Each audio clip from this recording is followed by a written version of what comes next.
don't waste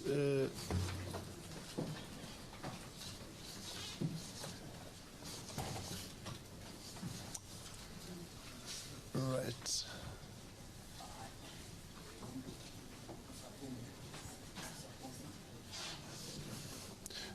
So you're going to have to...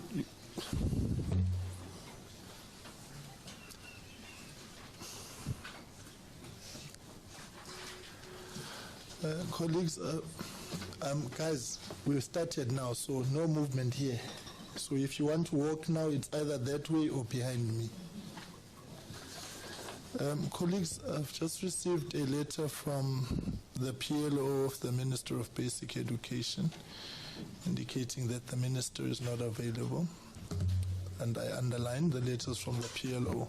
I wrote to the Minister in good time, and the letter only has arrived now. I'm not aware as to whether the DM... Guys, the meeting starts at 9, ne? It starts at 9. It's not arrival at 9. So this movement that's going on. So do you need 2 minutes to settle down? I don't know.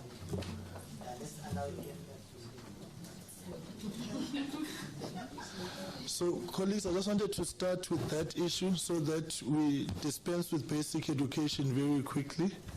Are the basic education, are they in here? Right. I'm not even going to put it to... Is the DM on coming?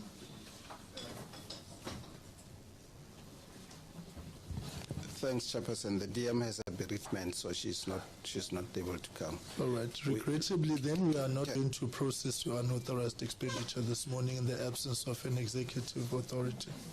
Can I just explain even? Oh, okay, no, that's fine. If the minister is not here and the DM is not here, the established principle on unauthorized expenditure. No, it's fine, Chair.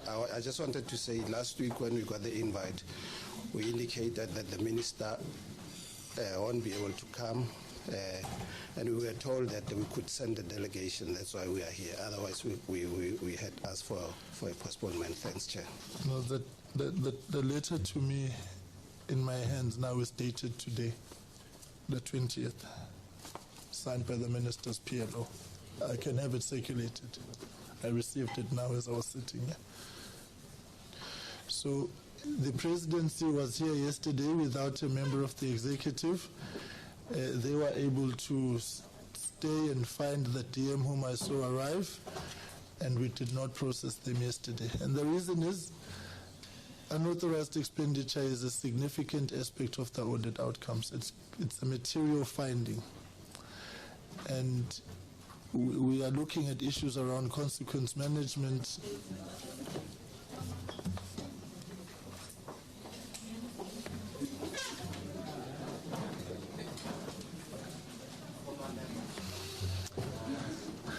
This morning my patience is being tested on the worst kind of level.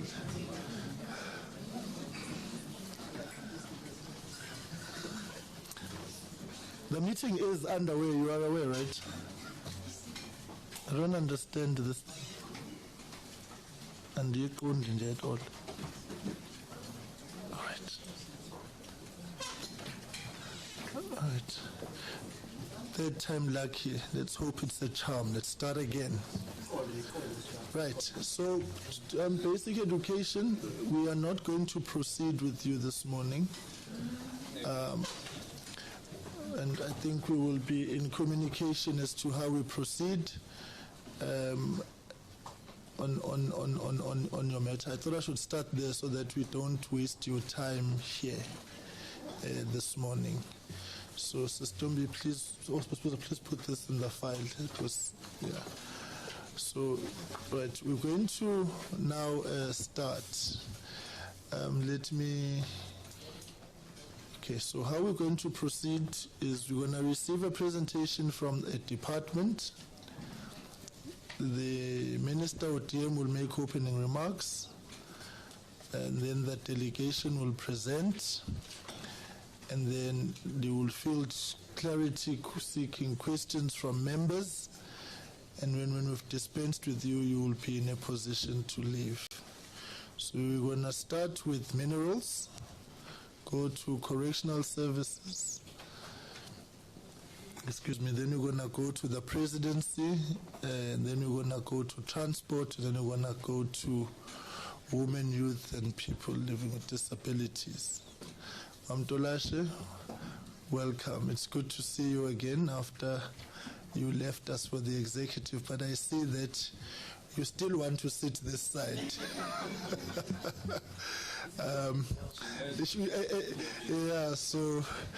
It's good to see you again. We have missed you here in the committee. Right? Can I hand over to the Minister of Mineral Resources and Energy for his opening remarks? Their issue is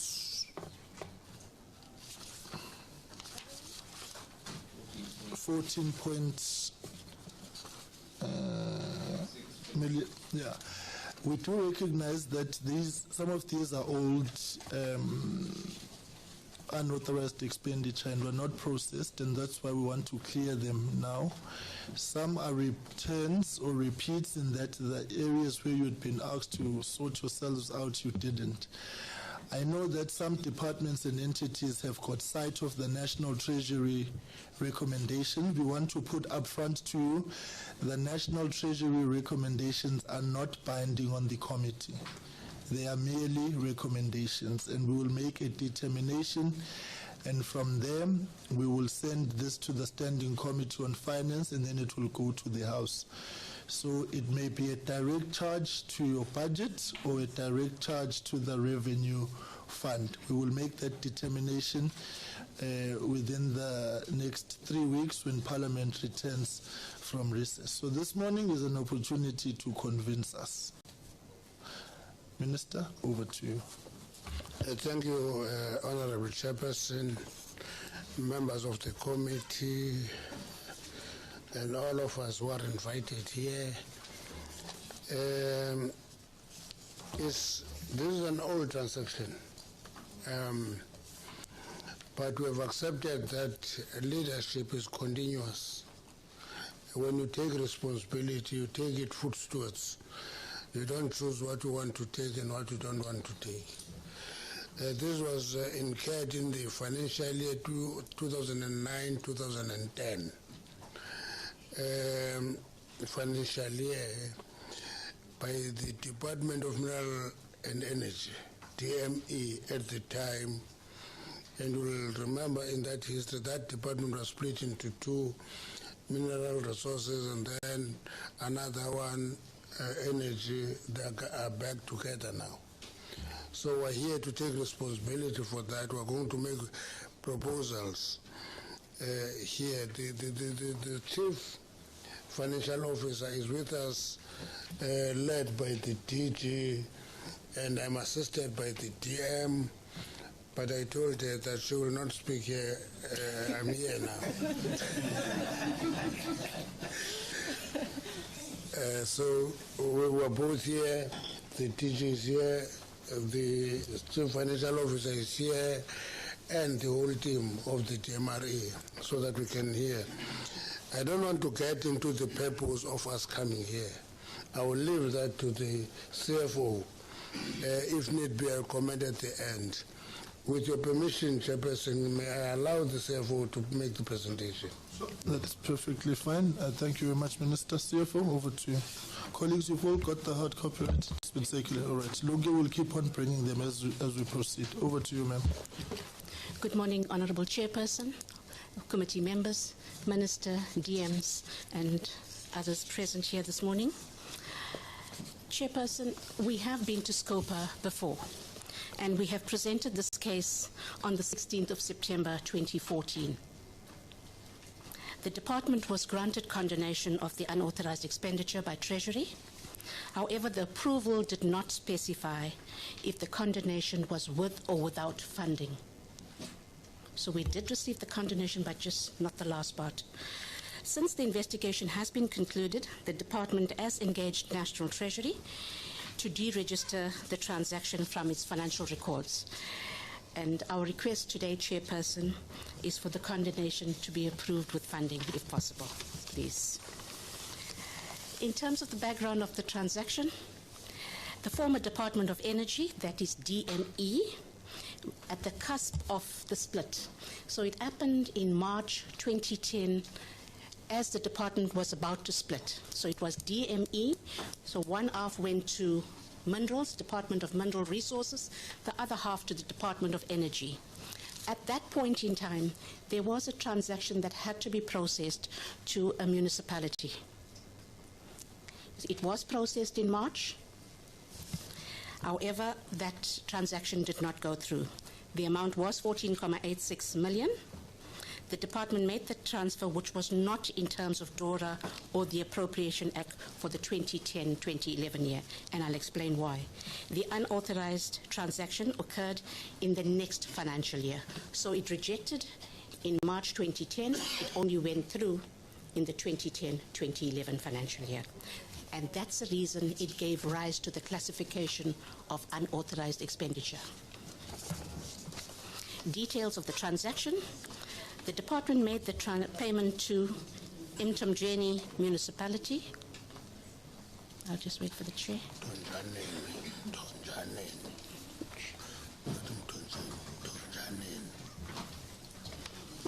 Okay.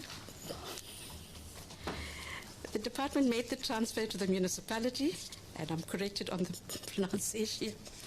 The transfer made to the municipality was initially processed on the 24th of March 2010, well within time in the books of DME, but it was rejected in the same month. The rejection happened at a very critical time, as it was the last month before the department split. Next slide, please. And the reason the rejection happened was the banking details were not verified by National Treasury. The payment was resubmitted on the 15th of April 2010, but again it rejected due to the bank details that were not verified by National Treasury. The bank details were only verified on the 21st of May 2010 by National Treasury, and the funds were successfully transferred on the 27th of May 2010. So, Chairperson, as much as we started the transaction in March 2010, it rejected twice. Eventually, it only went through in May. So all prior payments were made to the correct bank account because the department has been using and paying this municipality, and it's been using the very same bank details, and it was verified against the memorandum of agreement. And the root cause for the transaction being unauthorized and being rejected is the bank details were not verified timeously by National Treasury. The conditional grant of 14.86 million to the municipality was included in the 2009-2010 Division of Revenue Act, that's a DORA. But due to the rejection in March, the money was only transferred in May 2010, hence the classification of unauthorized expenditure. The rejected transfer payment was also not included in the 2009-2010 rollover request to National Treasury, as the financial systems and documentation for DME was coming to a close. The conditional grant of 14.8 was not included in the 2010-2011 DORA Act as well. That's the next financial year. The funds were transferred in the subsequent financial year, resulting in the unauthorized expenditure. However, Chair, I want to point out that the correct amount was paid to the correct municipality, just in the incorrect financial year against the incorrect vote because of the rejection. The implication of this transfer, as I mentioned, the verification of the bank details and the timing of the payment was delayed due to the verification that was delayed at Treasury. The timing of this transaction gave rise to this unauthorized expenditure, and it's been disclosed in the financial statements of the new Department of Energy from 2010-2011 financial year to date. That's the last year, 22-23, that we have disclosed it. The Department of Energy did investigate this transaction. It went through and interviewed all the officials involved in this chain of events. The banking details were verified at the time of payment, which was in May only, at this stage the banking details were the same, and it was verified that the bank details did not change. So why the actual verification took longer, the reason to date is still unknown. The department confirmed the bank details that we've been paying the correct recipient for the last, there's many payments to this municipality, and the same bank details were used. And I think in all of this, the matter became complicated because of the split.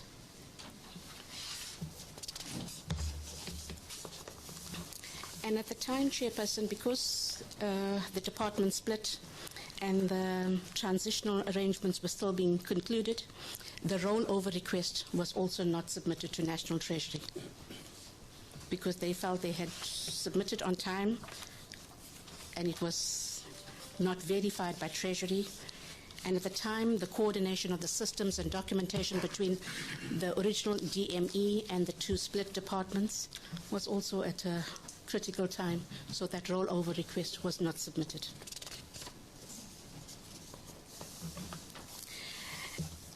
The investigation and the outcome, there were no disciplinary action taken against any officials, as there were no wrongdoing found in terms of the investigation that was conducted. The correct recipient received the money, correct bank details were used, and the correct amount was dispersed, just in the incorrect year. All evidence from the investigation pointed to a technical problem in the banking verification process at National Treasury. Chair and members, subsequent to this transaction, we have also improved controls internally in the department. Since 2010, the banking details are verified by National Treasury, and the controls at Treasury have also been tightened since. A well-controlled process is in place in the department to prevent such a recurrence. Payment to the municipalities, we've now scheduled for the second week of every month, so we can attend to any rejections timeously. And Chair, it has not reoccurred of any rejections since that of this nature.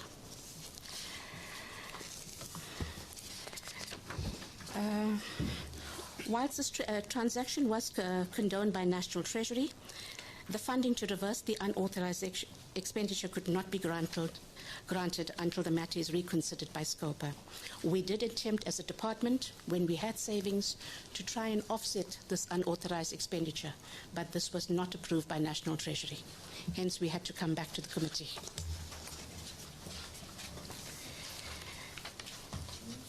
And in the 2013 year, Chair, we did attempt to write it off again, and it didn't work. Treasury didn't approve it.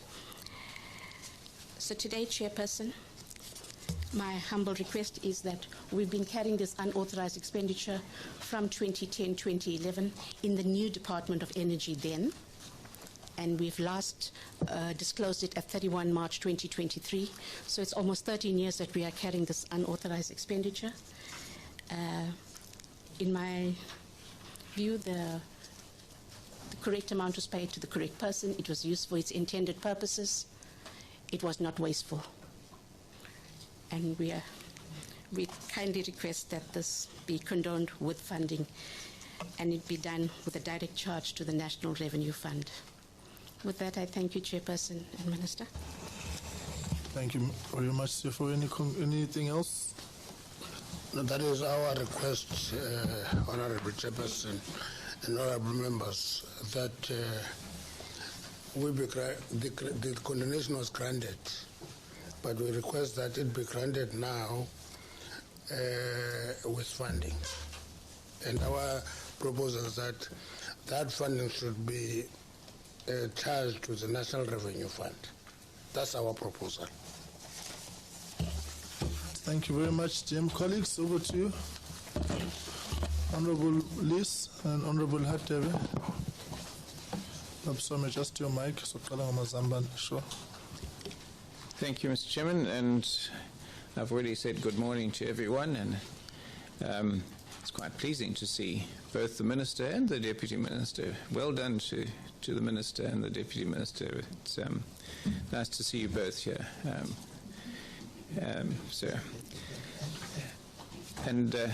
Whilst, let's not go down that road. Mr. Chairman, I just have a couple of points.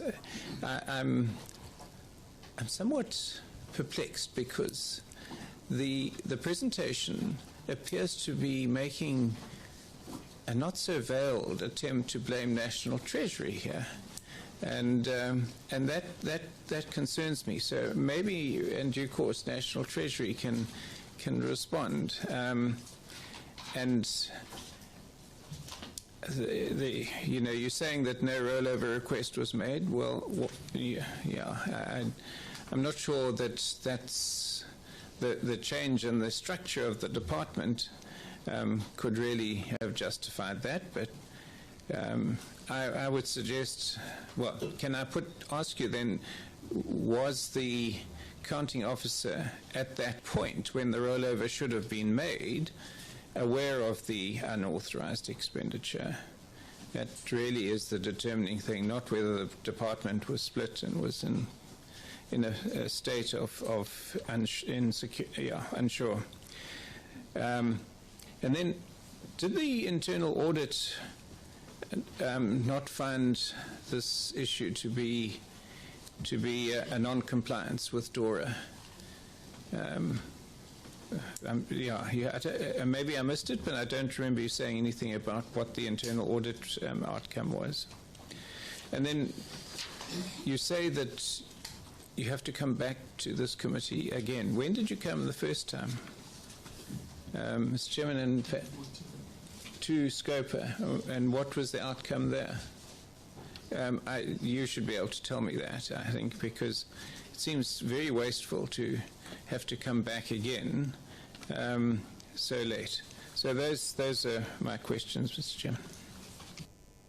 Honourable Hadebe, please take a full set just for the purposes of time management. Honourable Hadebe. Thank you, Chair.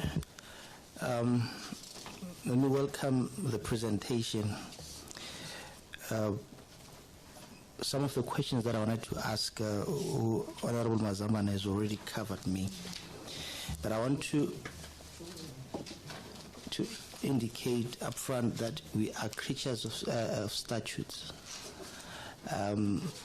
As such, we ought at all material times follow legislations and the prescripts in relation of executing our work and mandate.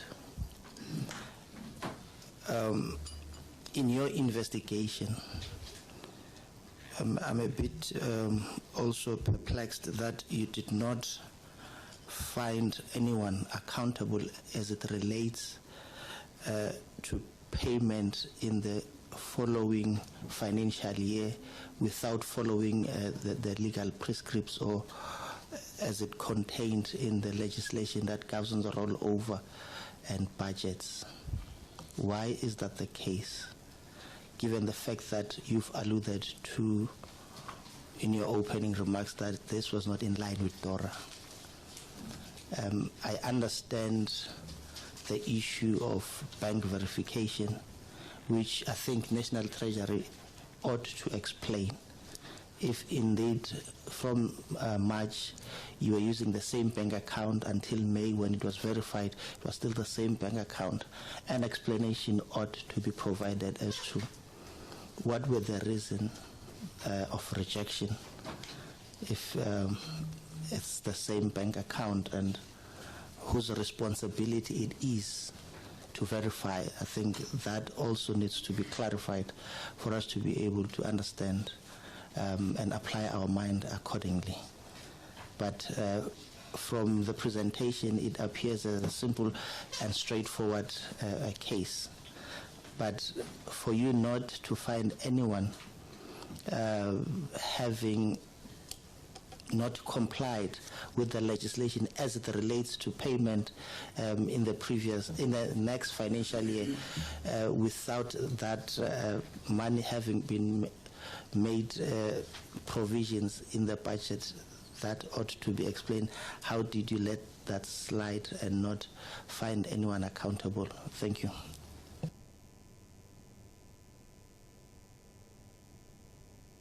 So, Honourable Pugh. Well, thank you very much, Honourable Chairperson. Good morning, Minister, and your deputy, the DG, and your team. Yes, I get the presentation. What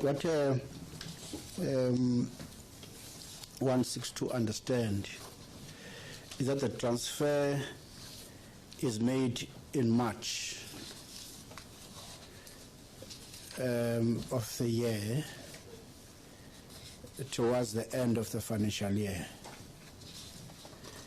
There's what we enjoy, not because we enjoy.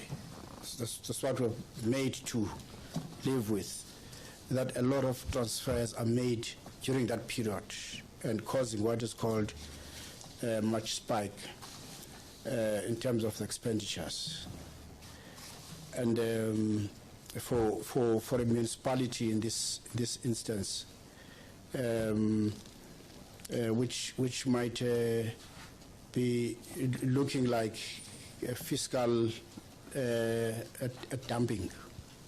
So I'm getting into that analysis because was not party to the first hearing, which led to you getting a nod in terms of the actual side of your mitigating circumstances, and therefore transferring authorities have made those who are recipients to wait for a period, and the rush causes spills, and one of the spills is a huge risk that the state suffers.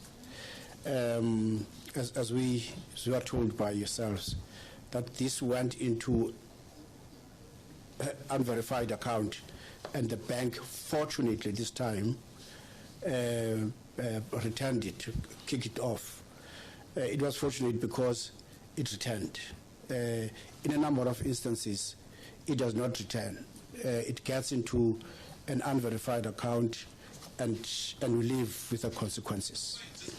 So it says there's been some form of negligence if you look into the outlook of the entire act, and therefore the investigations should lead into some parameters of having seen some form of action being taken one way or the other. You see, this is a huge risk to those who handle monies. You won't know whether it has been a deliberate act or just a mistake. And if it's a mistake, why would you do it twice and it has the same situation? And if it's not, what would leave me happier is that you use the same account when it was right, or the account changed, was no longer the same account. So in terms of your investigations, what are the sort of outcomes that will get up until the account was receptive into the amount which was being transferred one way or the other? I might be asking this thing and then be unfair to you if you were not the CFO at the time, nor the DG at the time, but these are the questions that we must live with, unfortunately, so that you must learn from this kind of an occurrence, and thereafter we're guaranteed that this sort of a thing won't recur one way or the other. Otherwise, like what my colleagues have said, this looks like a simple act if you're going to avoid these other things. That some kind of condonation should be somewhat be granted to one way or the other. You see, I don't know whether that will be your charge or charge to the fiscus. It will depend to what comes out, what we weigh around these kinds of areas. But can I be satisfied that indeed we have followed these kinds of things one way or the other? Thanks, Chair. Thanks. I'm going to come to you now, colleagues. I had asked Ms. Dombi to pull up the 2014 transcript, and I was trying to get the audio of it here because there's a slight complication in narrative, because National Treasury said to Scopa in 2014,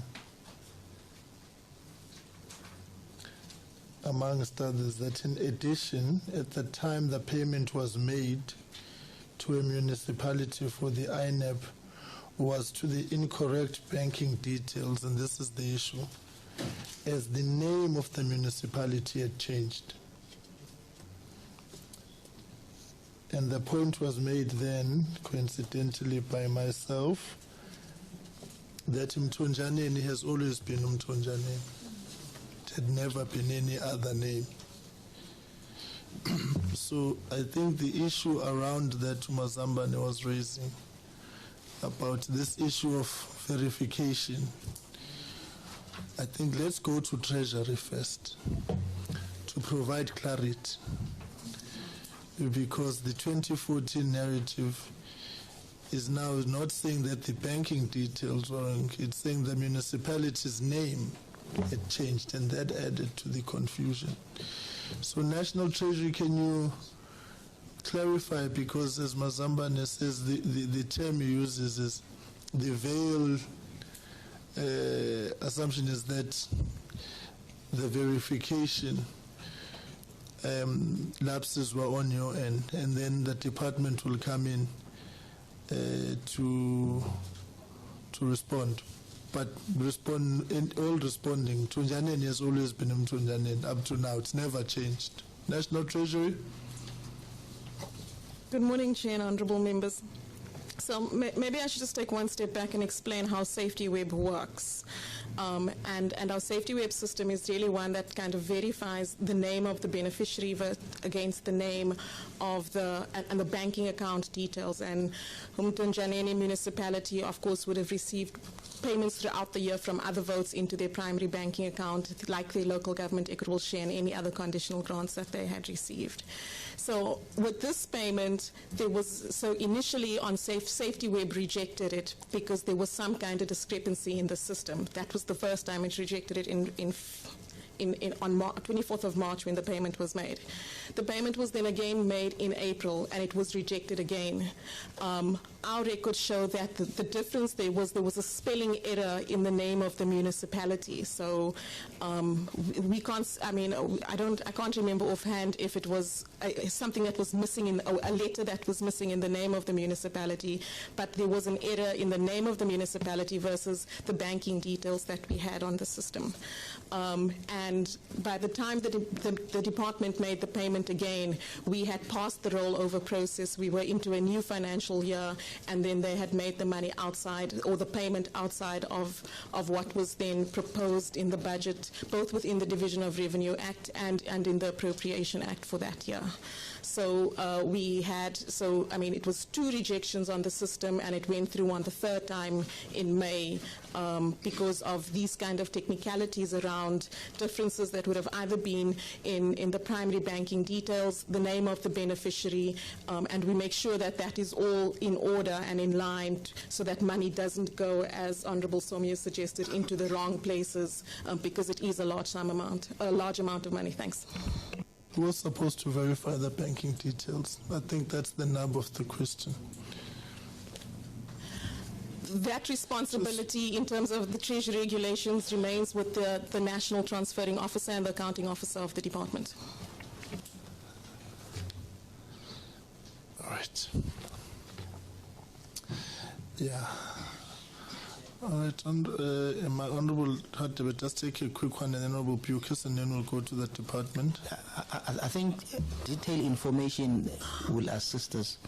You are saying the first rejection was due to some discrepancies in the system. I don't know what some discrepancy in the system is. For us to be able to apportion the blame to the relevant authority, we ought to understand what were those discrepancies.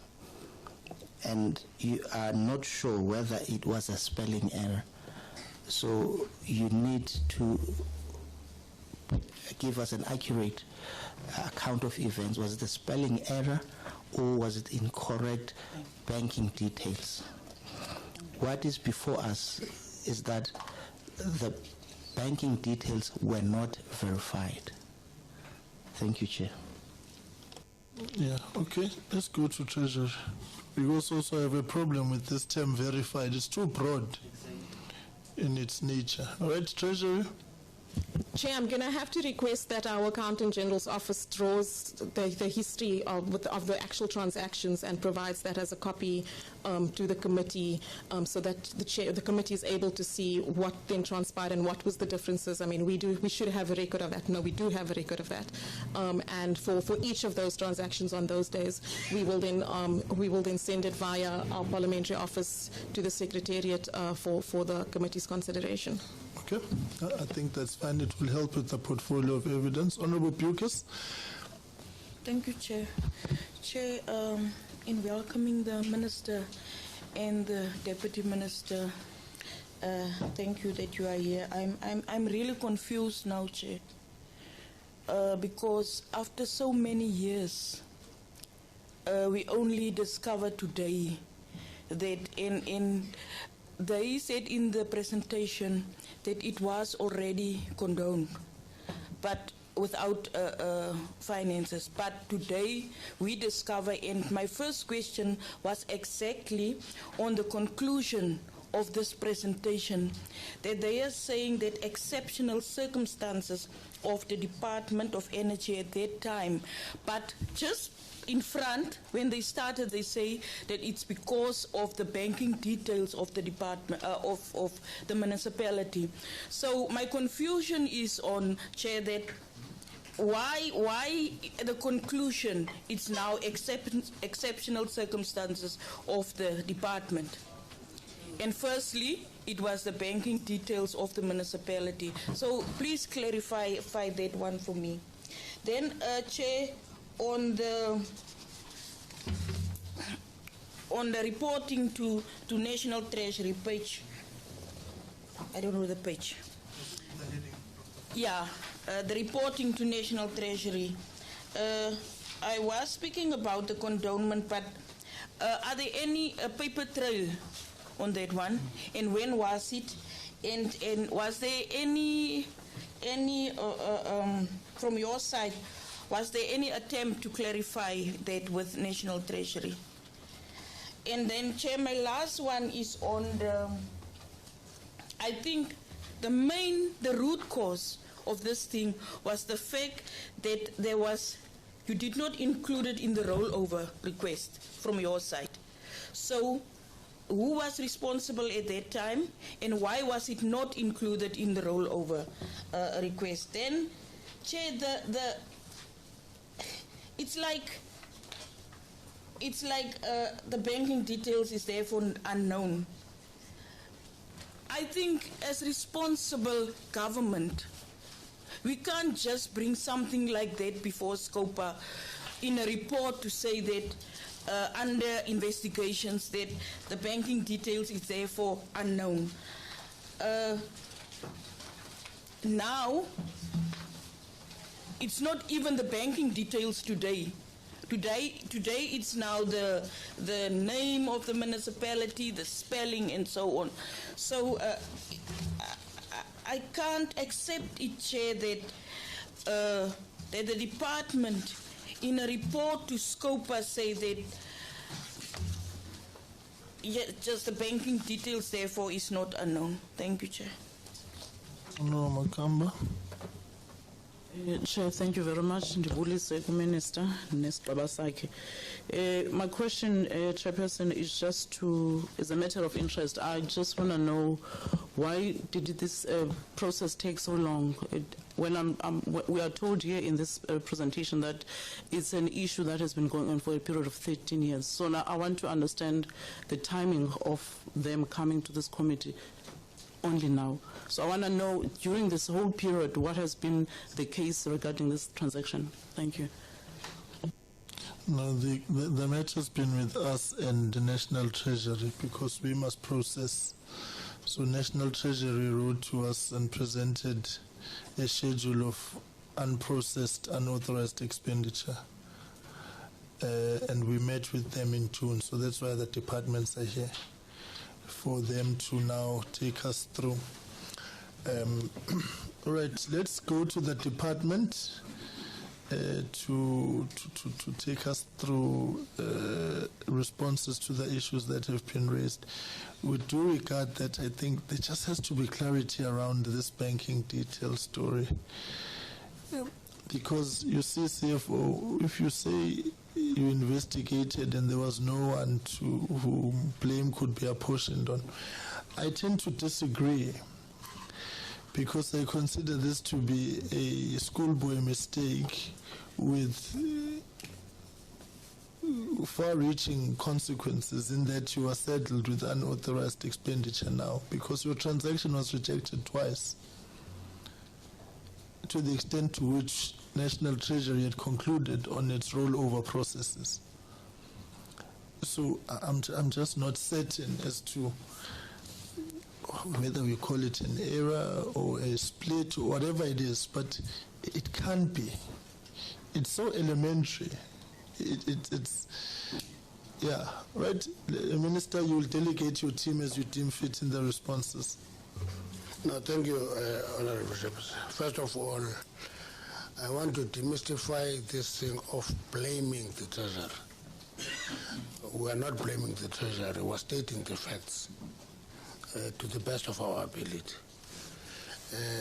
And fortunately or unfortunately, in working in this area does involve the National Treasury, so we don't blame them. I want to demystify that. The second thing is that what worries us is the fact that we did get condonation earlier, but that condonation was without funding. That's the issue. That's why we're here today, because that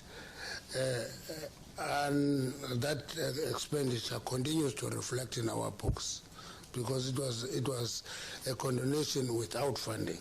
That's why we focus our proposal to the clarity on the funding. The third issue is that we explained that this was verified in May 2010. It was verified in May 2010. And on that verification, it was proven that the bank account was correct and the name of the municipality was correct. Why was it rejected twice? It's an issue that I will leave to the CFO to explain. But it was verified on the 21st of May 2010 by the National Treasury, and therefore the funds were successfully transferred. It is a material fact that the department was split. It's material that we have TME is split into minerals and energy. And obviously when that happens, there should be an impact on the transactions. I can say that with limited experience, because pulling them together, I was present. It's quite a difficult function to pull two departments together. I can tell you that as minerals we get clean audit, energy got qualified audit. When we pull them together, first two audits, including this year, we get unqualified audit, which is progress. But we want to take that unified department to clean audits. But it is an effort. Here, the department was split. And I would imagine that that is material. But let me leave it to the CFO to give the explanation. Why it didn't take so long? Why was not included in the rollover?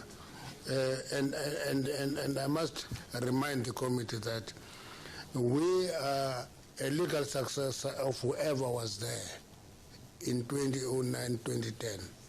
So we're not going to blame them and disown the problem. We're here, we're the legal successors to that team.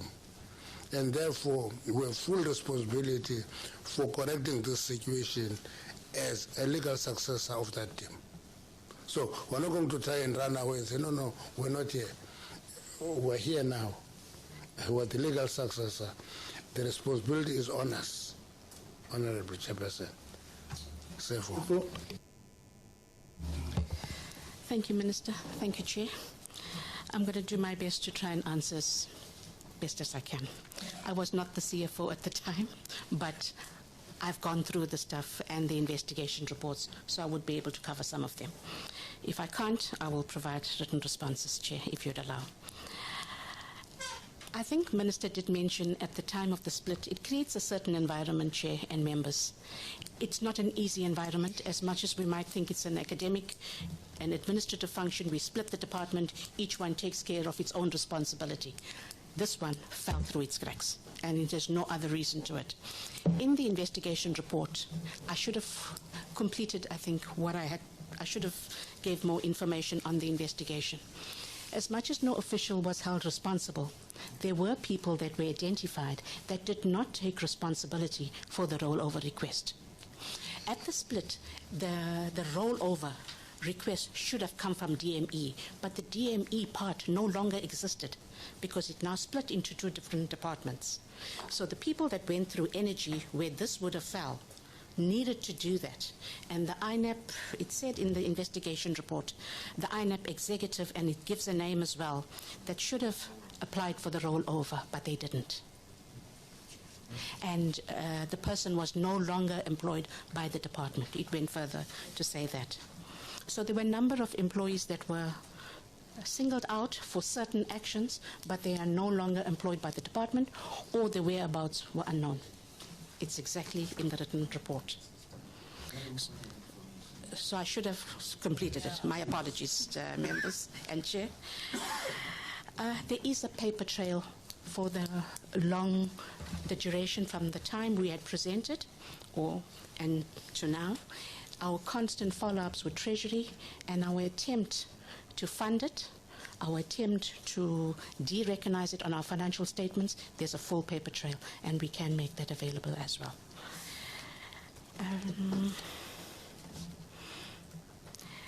When I say exceptional circumstances, ma'am, what I'm trying to say is I was not there at the time of the split of DME, but what I do know, in terms of the circumstances at the time, the split of the resources, that's human resources and financial resources, DMRE took 70%, the energy part took 30%. That alone, that split and that split of resources, Chair, left some unhappiness with the staff and lots of change. The unsettling nature of this entire split, lots of functions fell through. So when I say exceptional circumstances, I'm referring to the actual morale at that stage and the circumstances at that point in time. Nothing more than that. That's what I was trying to illustrate. I think Treasury also did indicate they're going to run the full report from the Accountant General's office. So if it was, as far as we know, Chair, and in terms of the investigation that was concluded, the bank details we have been using, we've made many transfers to this municipality. Same bank details were used. So it hasn't changed. And in fact, the municipality themselves have confirmed they have been using this bank details before 2008. It's all part of the investigation that had happened. Yes, there was a question on the legal prescripts. Absolutely, agree, 100%. But there was an element of negligence. I cannot put it any other way. Somebody did not apply for the rollover, which should have been done.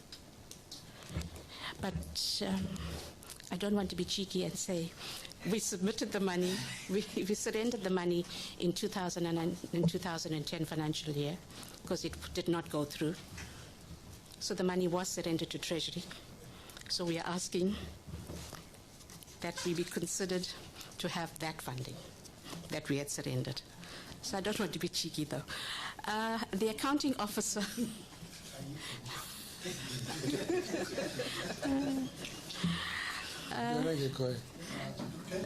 Let's bring it to a home run CFO. Chair, the last one, there was a question, was the accounting officer aware? At the time, I've seen correspondence, the accounting officer was aware. She's no longer with us, but she was aware of the transaction. And she was the DG for a few years in the Department of Energy, Ms. Nelisiwe Magubane. I think I've covered all of the stuff. I think. If I've left out anything. Okay, yes. Your mic, CFO, right, last round. No Makamba, Liz, Somyo, Hadebe, please be brief. Chairperson, I am still not covered by by the response of the issue of the timelines. I hear what you have said, that you've been dealing with the matter, but my question is, this matter it's coming like all the way from 13 years. Now I want to know exactly what gave rise for it now, for them to request for this approval of this convention with funding. I want to understand that part from the department. Thank you. I'm trying to bail out the department. No, I must, because it's a parliamentary process. The processing of unauthorized yes. Okay, don't talk to yourselves. Don't talk to yourselves. I'm responding. We received a schedule of unauthorized expenditure from National Treasury as far back as 2007. And we took a decision to go to National Treasury in June to be fully briefed by National Treasury on unauthorized expenditure that they had processed up to now that they were ready to deal with. The unauthorized expenditure process resides with us. And National Treasury drew our attention to the fact that these things are not being dealt with. That's why they are prioritized. So any department that is appearing here should have appeared long time ago at the behest of the previous scoper and ourselves. In fact, in 2020, we had prioritized the issue of unauthorized expenditure. Then we were interrupted by COVID. It was in the legacy report an issue we had to deal with. Then Treasury said, look, guys, come back on this matter. So their application or any other department, it was incumbent on us here calling them. I'm just trying to say that this is our process, and we are working with a treasurer. We too are successors in law and successors in responsibility in dealing with this, so that we clear the matters for them. So we can't go to the Standing Committee on Finance having not interacted with them, nor can we go to the House without having received the detailed explanations to deal with this. I think the lesson ordinarily is that unauthorized expenditure must be a standing item every year for scopers to come, and I think we're going to put it in the legacy report that there has to be a dedicated period, probably during the budgetary review and reports and recommendations period, the BRRRs, that in that time scoper must deal with this thing. So I'm in essence saying, in part, we must take the responsibility, this side. They can't move on unauthorized expenditure without the process being triggered by us. Honourable Liz. Thank you, Mr. Chairman. You're absolutely right. And given the tardiness of the National Assembly dealing with our reports, I would hope that this is one report that would be dealt with promptly. But yeah, I agree with you. It needs to be prompt. But I'm still unsure about the 2014 approach to SCOPA. Because CFO says it was condoned, but it had to be taken from future budgets. So why is it back here then? Why hasn't that process happened? Because once, and was that approved by Parliament? In other words, our report going through to the National Assembly. If it was, what is this process doing here? So I'm suggesting to you that that Scopa hasn't made that determination yet, and then we get into the discussion about why it's taking so long. But it might be that National Treasury recommended that it be condoned and the funding be taken out of future budgets, but that Scopa actually never made that decision.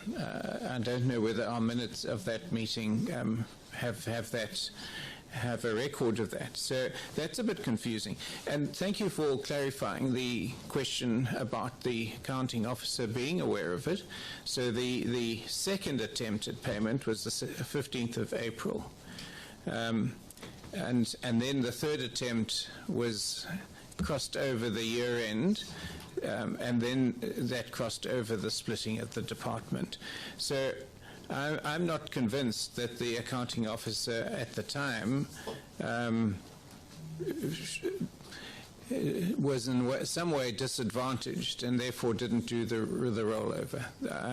I remain of the opinion that it is the responsibility of the accounting officer, that as you've confirmed, she in this case was fully aware of it, and so for us then to determine where the money comes from is really what we've got to now determine. Mr. Chairman, thank you very much. But the number of what you are saying is on slide 14, because I think it's important. The last bullet, whilst the transaction was condoned by National Treasury, the funding to reverse the unauthorized expenditure could not be granted until the matter is reconsidered by Scopa. So, yeah. Honorable. Thank you, Chair. Minister and the team. You see the point you are emphasizing, that sizofuna imali. That's what you are saying. Yeah, the emphasis of funimali. A number of appellants, they take at times wrong chances to get into the appeal of a sentence or whatever. If a new sentence, you see,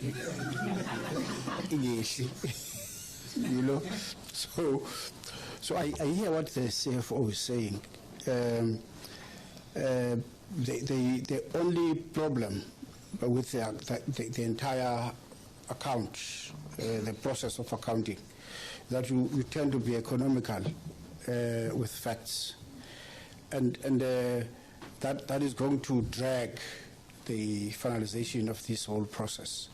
So what I would urge you to do, because of the explanations that you have given, valid explanations, which are not carried into this presentation that we have received, take that opportunity that we have asked National Treasury for further information, just to align with them on these matters, which are of a critical importance for us to be able to make a fair decision to your desire.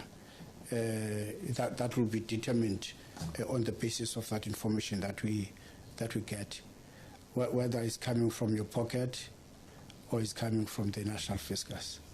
So give us that kind of information so that we can be able to do so. Otherwise, from my part, I think I'm fine.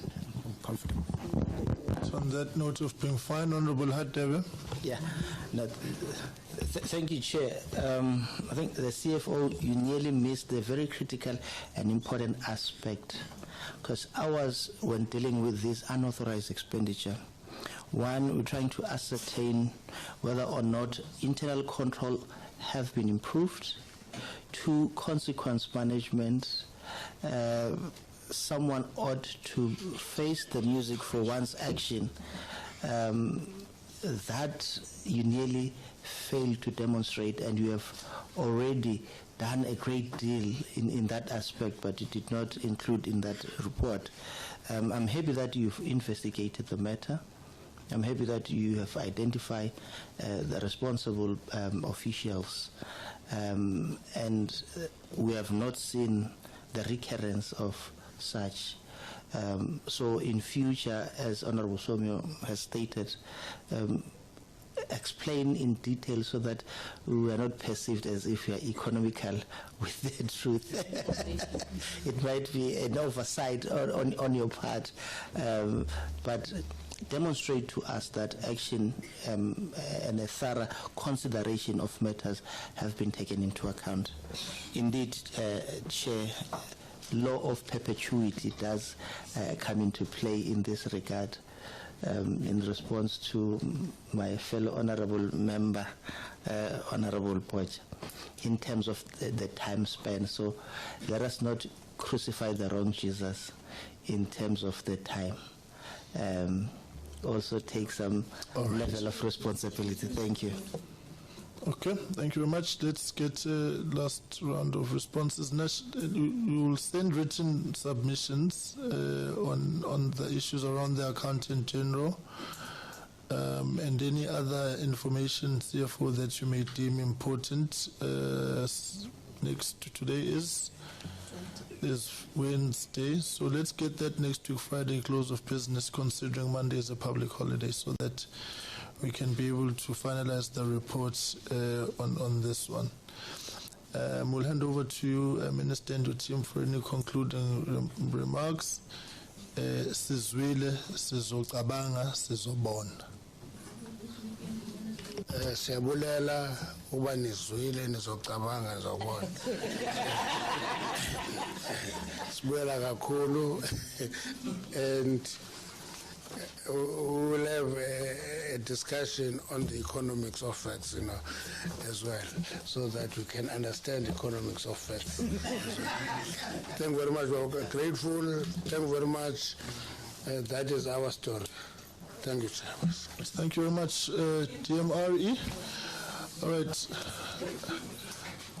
I think we will tie down on the DMRE one upon receipt of that information. If there's anything additional, we will let you know. Thank you very much. Can we get the Department of Correctional Services, Honorable Linkos, if you could please come this side with your team. This one should be very straightforward, colleagues. It's 121,000 rands.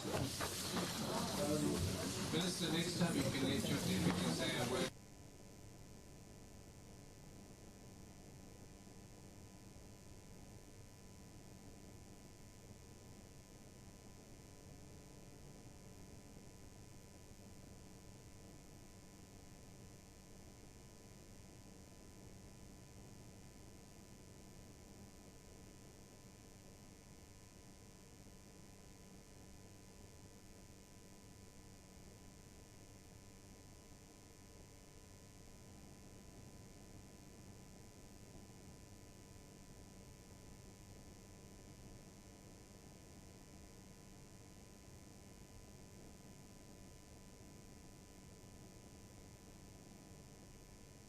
All right, DMRE awuhambe singaze sicabange otherwise.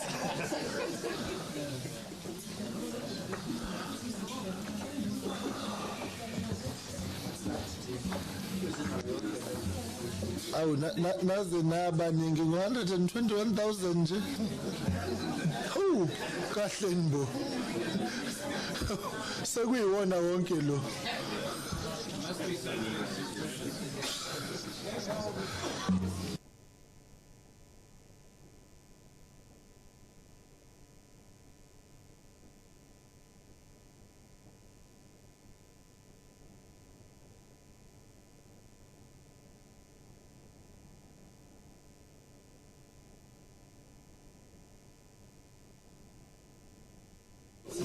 Can we come to order, please? Let me take this opportunity to welcome the Honorable Deputy Minister for Correctional Services and his team, who is here.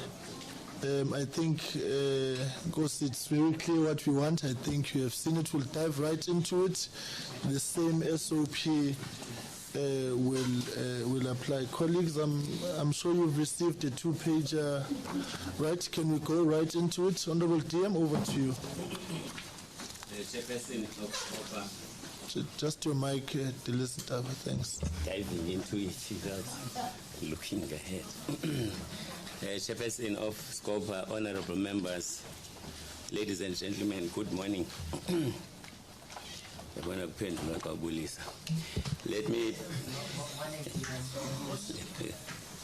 Let me begin by placing on record the apology of Minister Lamula, who is unable to attend owing to a long-standing international commitment. Chairperson, we are here to account for the unauthorized over-expenditure of some 121,000 rand incurred by the department in the financial year 2015 to 2016. We seek the condonation of this over-expenditure by Parliament through this committee for the reasons outlined in the presentation to be made by senior management of the department. As a ministry, we have been at pains to express our disquiet to the administration when it comes to matters of fiscal prudence and discipline. In that context, it is my humble opinion that increasingly and incrementally our endeavors with the minister in this regard are beginning to bear fruit.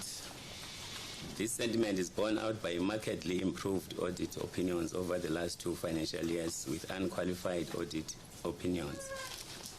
Honorable members, history will record that our main preoccupation as a department since the dawn of democracy has been the transition or transformation of our service offering from a hard and rigid prison system of yesteryears into an open and transparent correctional services system in line with our constitutional imperatives and international conventions to which we are party. I make a mention of this paradigm shift as invariably the new service offerings have impacted on how we do business and on the extent of resources required for us to fulfill our mandate. Chapter 3 of the Correctional Services Act sets out the general requirements for offenders to be detained under conditions that recognize their human dignity. Be that as it may, honorable members, we appear before you today, as I said, to account for our work as a department in the 6th Parliament, in particular the 2015-2016 financial year unauthorized expenditure in our books of 121,000 rand. We remain committed to clean governance and working with oversight structures to ensure that there is effective and efficient utilization of resources as we carry out our work. Let me conclude by appreciating this opportunity from the committee given to us to engage with a view to improve our fiscal discipline and performance. It is my hope that with the explanation contained in our presentation, the committee will grant the condonation requested for the unauthorized over-expenditure in question. And now hand over, Chairperson, if you allow me, to the National Commission and the team to present to this committee in some detail the circumstances that led to this over-expenditure. Thank you. Thank you very much, Jim. National Commissioner. Thank you, Honorable Chairperson and Honorable members. Thank you, DM. The acting CFO will make the presentation as submitted to the committee secretariat. Why is he acting? He is acting because the Chief Financial Officer is on suspension and is undergoing disciplinary processes. How long has the process been going on? The process has been going on since the year 2021, and the disciplinary hearing has been concluded. We are waiting for the chairperson's determination of the outcome, or pronouncement of the outcome. Right. So what position does he ordinarily hold in the department? The acting CFO is the Chief Director or Deputy Commissioner responsible for procurement. All right. And then I suppose someone's acting in his position? Yes, Honorable Chairperson. All right. Acting CFO. Thanks. Maybe let me greet the Honorable Chairperson of SCOPA, Deputy Minister, members of SCOPA, colleagues that are present here. In terms of the presentation that I'll present to the committee, the department has incurred unauthorized expenditure in the 2015-16 financial year by overspending the vote with 121,000 from the budget of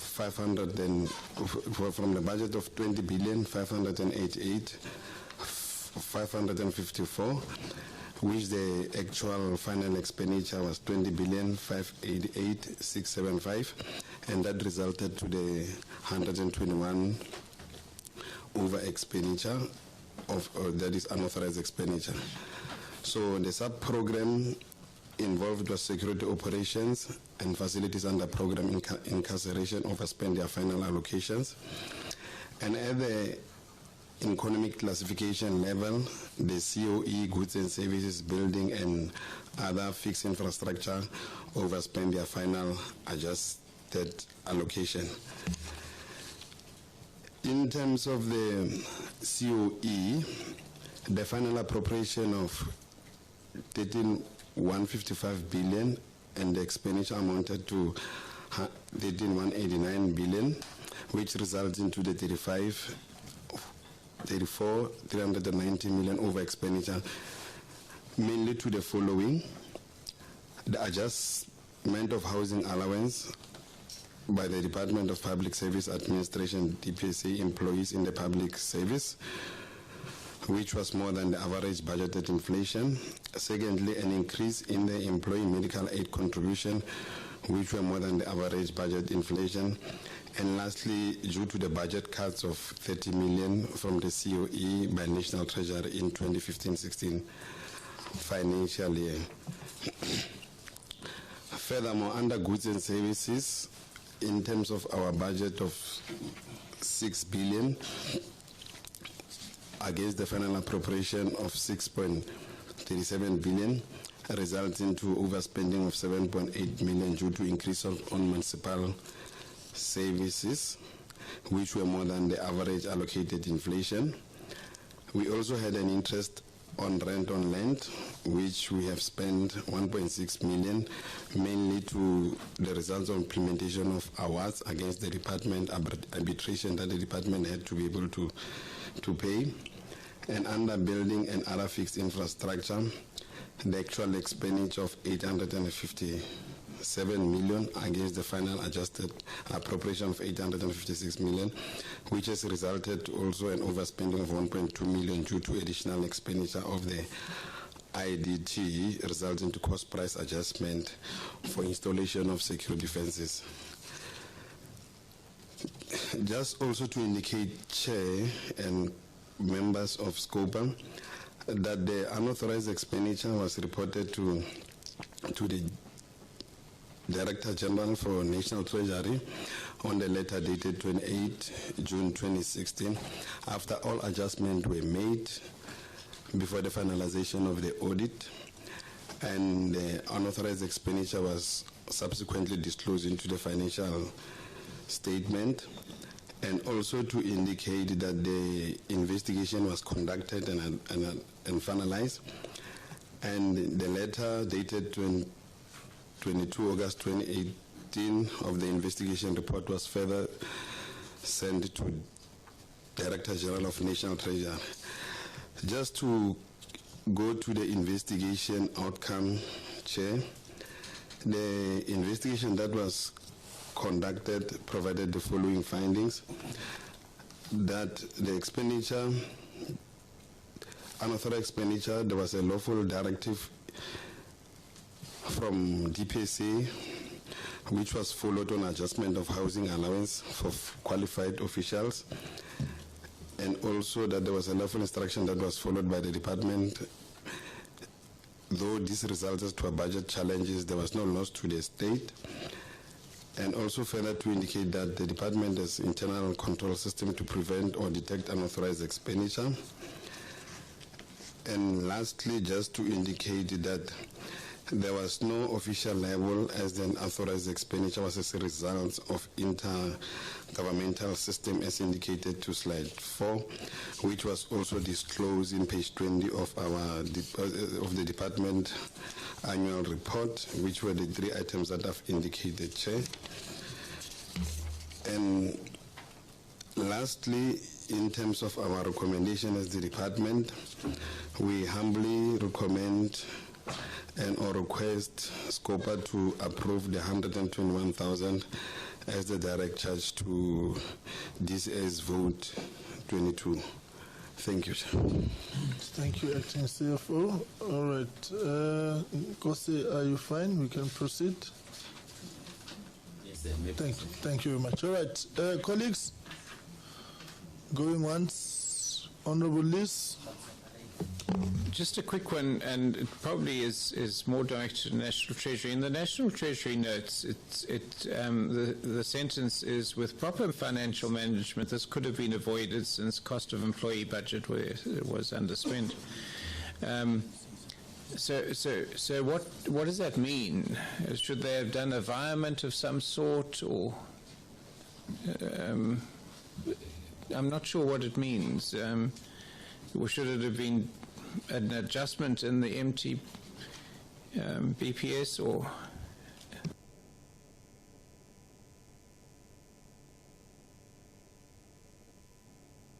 Treasury will take note. Any other question? Honorable Hatebe, and then we'll start with National Treasury. Babsomi Pamsil? Yes, ma'am. Oh, okay, let's go in a line then, sorry. Babsomi? I see that the question we're dealing with relates to a cost of employee related costs, and at the year there was an increment as a result of negotiation settlement, which was probably above the inflationary mark, and those who are within your ambit of personnel, human resource, tracking the actual possibility of outcomes and the alignment with such. We've been sitting with a number of unauthorized expenditure. On your part, as a department, this comes up as a matter. I'm asking this because at the time I was involved with Treasury. We were recipients of unexpected increases in terms of value, but such outcomes were adjusted somewhat, even in terms of the national and fiscus. What has made you off the mark on these aspects in reality? You see, what is it that has made you to be just wayward off the mark? That you could probably say, no. At least here we hear your story one way or the other. By the mere 100 and something thousand, we will only employ an army of those who work in the Correctional Services. What was the slippery angle that caused you to that kind of a scenario? Was it because you had included employees which were not necessarily part of your actual employ at the time? What is it that has been the causal factor? You see, while you recognize that was outside your own ambits. Thanks, Chair. Honorable Hatebe. Thank you, Chair. I'm partly covered by what Honorable Mazambane raised. Reading the department's presentation, when they are saying the department has internal control systems in place to prevent and detect unauthorized expenditure, the obvious question is, why was this not prevented if you have effective and appropriate internal control measures in place? Two, I would also like to get some sense and more expansion from National Treasury on how could this matter, how it could have been handled to avoid this unauthorized expenditure. I'm not sure, Chair, in terms of the process and procedures in place when the adjustment is effected in terms of housing allowance. Shouldn't you first ascertain whether or not you have a budget to cater for such? The process, I understand we're dealing with a small amount, but the principle, that's what I'm concerned about. If you just willy-nilly adjust the housing allowance without ensuring that indeed you can cater for such, what if this was $500 million amount as a result of adjustment? I'm just making a hypothetical example, so hence I'm concerned about the principle that ought to have been followed in effecting this lawful directive, as the report is alluding to such. Thank you, Chair. Honourable Makamba. Chair, Minister. I think a question is going to be based on the two last speakers on the issue of because I think this is like a deviation of some sort, because usually if there's a transaction that must take place, there must be a budget for that.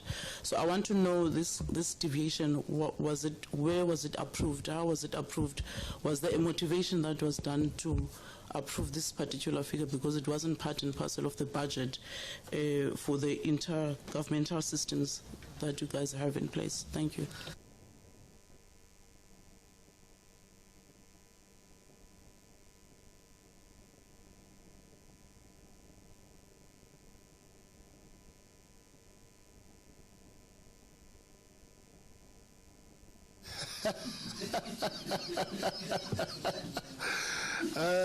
Thank you, Co-Chair. I think the issue of the principle is important because it just goes through process. So let's get responses, National Commissioner and your team, and then the DM will come in at the end if there's any concluding remarks that you would like to make. And National Treasury, Mazambane, Uyawufuna. Now start with the DCS. Thank you, Honourable Chairperson and Honourable Members. I will start with the question as to whether we included employees that did not qualify as part of implementing the directive from DPSA. No, we did not do that. It's only employees that qualify. And I'm going to request through the Honourable Chairperson that the Acting CFO and the Chief Director Financial Management deal with the other questions. Thank you, Honourable Chair. Thank you, Honourable Chairperson and members. What happens in terms of any COE adjustments, DPSA takes the lead in terms of the compensation of employees' adjustments. Oh, sorry, I didn't. She's the Chief Director. Oh, my name is Nandi. My name is Nandi Mareka. Thank you, sir. In terms of just the principles, DPSA takes the lead on the different aspects of compensation of employees. Whilst National Treasury would set in the budget guidelines, MTF guidelines, to say this is how much you should budget for the inflation adjustments. Whether it's medical aid, they would give us an inflation to say that in the next 3 years, put so much per year. Whether it is housing allowance, put so much. Then the discrepancy would be then at implementation level, because as departments, generally, it's not just DCS, would then take the MTF guidelines, apply them, and submit the budget to Treasury. If Treasury said housing allowance, put 0%, which means we won't have an inflationary adjustment in the MTF. If they say 1%, we put 1%. Now, DPSA would then go and negotiate and agree, and then put a different, or agree to a different percentage. That is not in the budget. That's what happened this financial year. And not only this financial year, other years as well. So if you look at the 2015-16, on average, the compensation of employees was supposed to have grown by 5.6%. But if you then look at the DPSA circular that was issued in December 2015 for housing allowance adjustments, it's almost on average 9%, 9.6%. Then the question would be then, as a department, how do you cover this 4%, especially labor-intensive departments? For departments that are not labor-intensive, it's easier to absorb the shock through your normal vacancies. But if your budget, you don't have fat in your budget for COE, it then becomes difficult to absorb. You will try to absorb through vacancies, but of course, if the margin is too great, it's better if it's too close. If 5.6% and then maybe the actual inflation that is given to employees is 7%, then probably your vacancies would allow if you are labor intensive. So that's a challenge that we dealt with. Hence, the investigation indicated that, because when DPSA issues this circular, they don't come to the accounting officer, by the way, to check whether you've got money to absorb what is outside the MTF. They'll just issue the circular, and times go to the extent of directly going to the payroll, PESAL, and implement the adjustment. So as an accounting officer, then you'll have to readjust and see how you then stay within the budget. And this circular came in December, which means then from April to December, there was no way as a department that we could have then projected that we're going to overspend, then we would have engaged National Treasury. It came in December, I think it was the 15th or so of December, then the implementation was only in the last quarter of the financial year. So that's why then at the time then we were trying to sort out the books, we then alerted Treasury before the finalization of the audit that we are going to overspend, but we'll confirm after the audit, because normally we'll wait for any audit adjustments before we can confirm the figures. So in terms of whether then there were factors that would have contributed to us being off the mark, unfortunately, we're not the lead department in negotiating this. That reconciliation is very important from a principal point of view, that it should be made between what then is finally allocated as an allowance adjustment and what is available in terms of the money part. We do have controls, indeed. We do have controls, but if then another department has got the authority to pronounce on adjustments that affect all government departments, and there is no interaction on the affordability of those adjustments, that's the part that we're saying it becomes difficult then that we can then set up individually as a department a control that can counter or mitigate that particular aspect. On deviations, there wasn't any deviation. The department implemented exactly what the DPSA circular said, that adjust housing allowance. They even give the actual amount, not just a percentage, to say the housing allowance must move from this amount to that amount. And it's to all accounting officers, and then the implementation would then follow.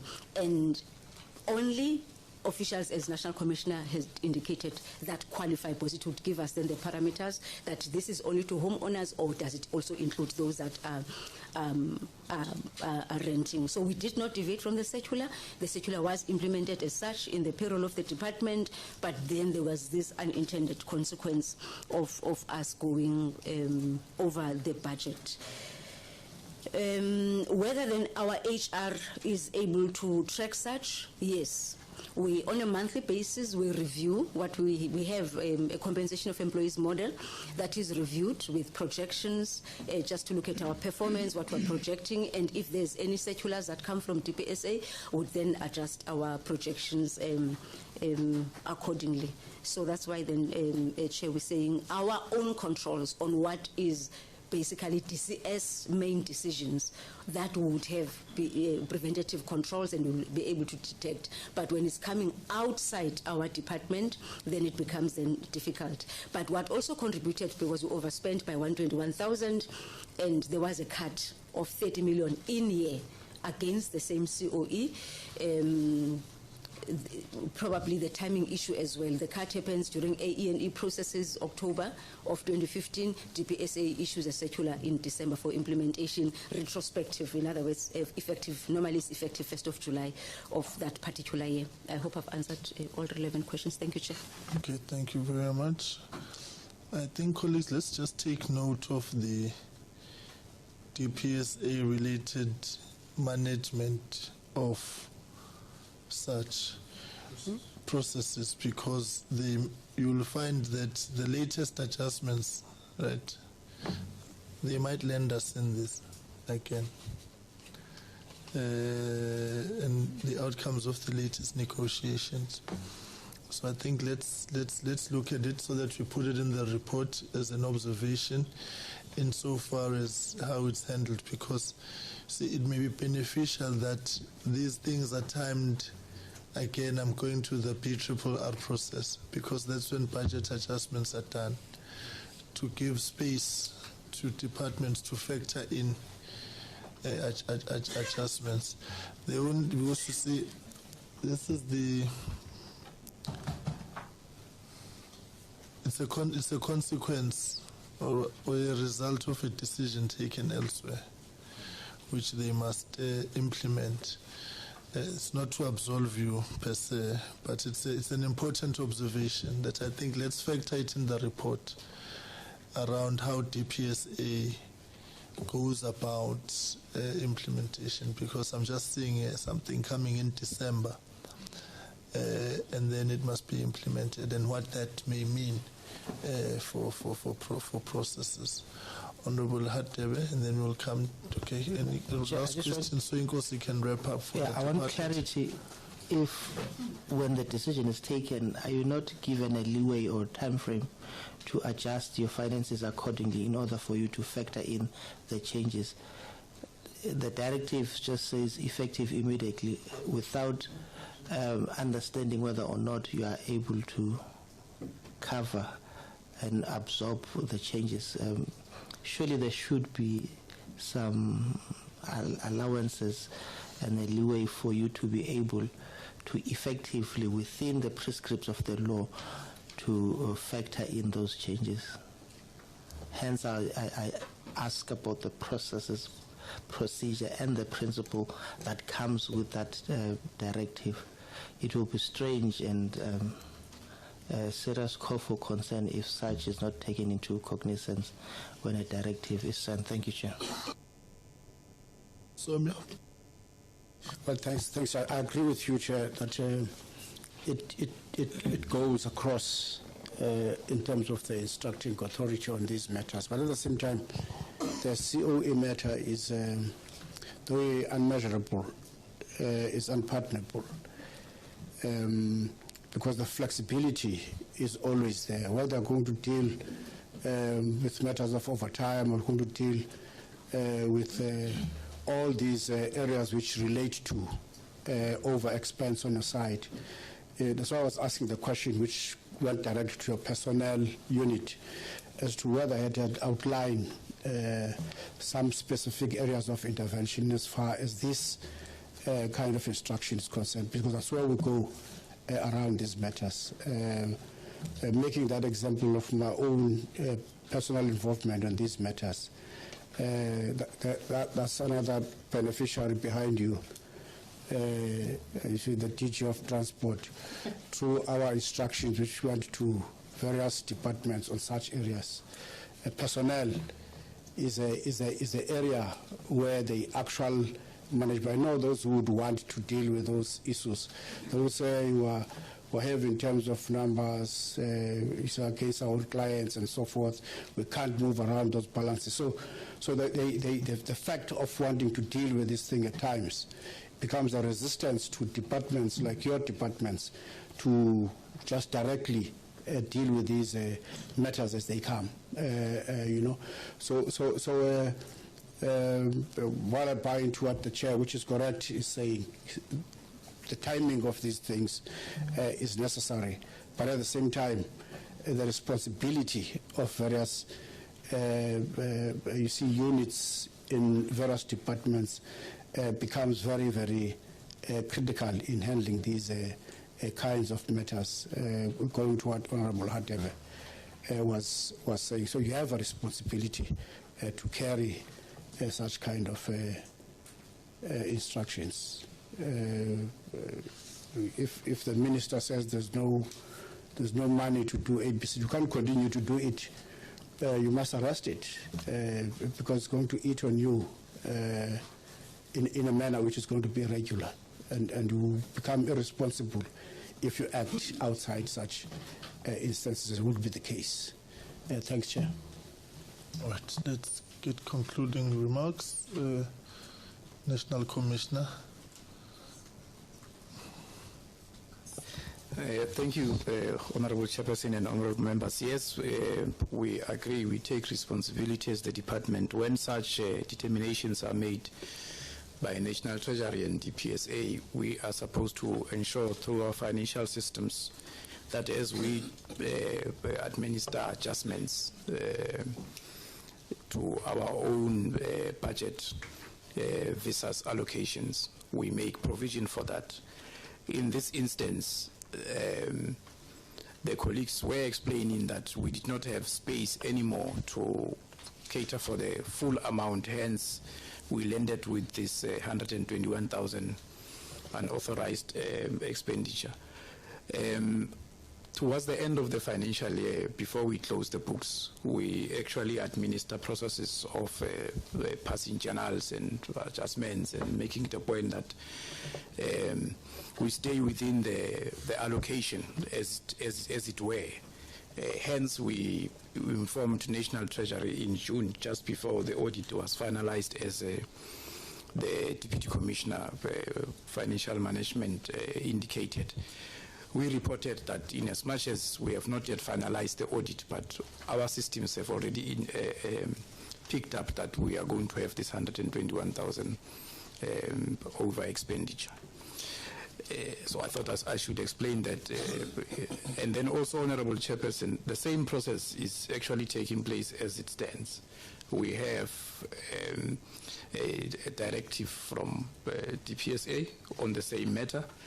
It is now in the public that the National Treasury has also issued out a directive on austerity measures. As a department, we have written to National Treasury and also DPSA to indicate to both departments that we do not have space in our budget to do that. The department has been experiencing budget cuts consistently over the years. We have not even been able to increase the security officials that we need to manage our main function as the department. And we have not been given any specific or conditional grant to increase our security officials on the ground in correctional facilities and in community corrections as compared to other security-related departments. Let me stop there, Chair. Thank you. Thank you. Mbela, you can take that to the portfolio committee. In course, just one thing before you come, Commissioner, the CFO who's on suspension, would that be the CFO who was the CFO of the Municipal Demarcation Board and then came to you? Yes, Honorable Chairperson. Right, so therein lies the problem, because I think I signed off on correspondence a while back to draw your attention to this matter, because when he left the Municipal Demarcation Board, there was a disciplinary matter pending. and now you are landed with the problem of another suspension when he arrives to you. So I'm just, see, this non-coordination of state machinery about background checks may cause this problem, but if there's a process underway, we'll let it run its course to a logical conclusion. Honorable DM, over to you. Chairperson, honorable members, there is really nothing much to say. You yourself, Chairperson, and the members of the committee have indicated the difficulties that befall us as a department, because the system is such that decisions are taken elsewhere for implementation by us. I suppose that applies to also other departments as well. That we find ourselves in a situation where we are required to carry out mandates that are not really funded by those who require us to implement those decisions. And of course, others. Other types of expenditure are really not in terms of the control of anyone. For instance, under goods and services, you find that there are increases in the cost of municipal services, which are more than what we had budgeted for, and we are not in a position to deal with those and say no, you cannot, because this is what we agreed upon. And others relate to decisions of court where we have to implement, we have to pay damages, and we find that because of squabbles and so on, end up having to incur interest in the judgments that have been accorded to one of the parties involved. But nonetheless, we would appreciate. That's why when we come to this committee, we come not in order to defend any and everything, but to be guided and to be assisted in order to address the challenges that you are facing as a department. Thank you very much, Chairperson. Thank you very much, Deputy Minister, National Commissioner, and your team. You will be hearing from us in due course. You may take your leave. The Presidency on GCIS. Colleagues, could we take a 5-minute comfort break whilst they adjust, and we'll come and take it from there.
colleagues, let's start.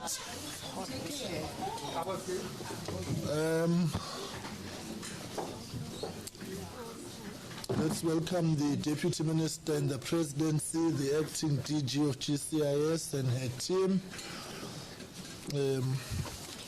DM,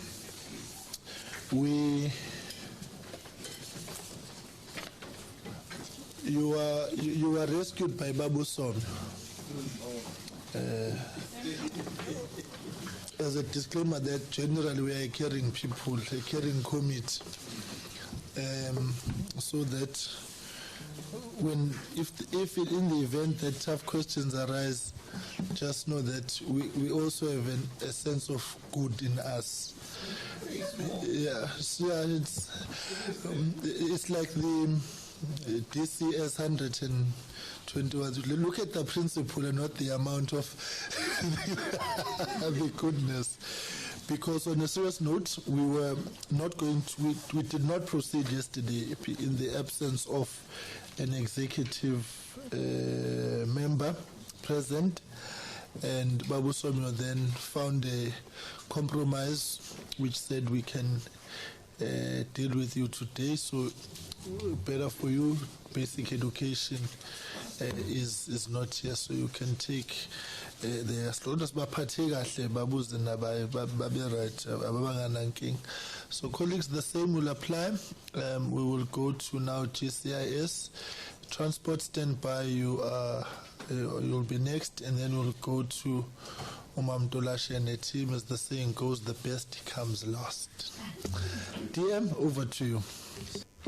No, thank you very much, Chairperson, and good afternoon good morning to members of the Standing Committee. Let me preface my overview by conveying our apologies.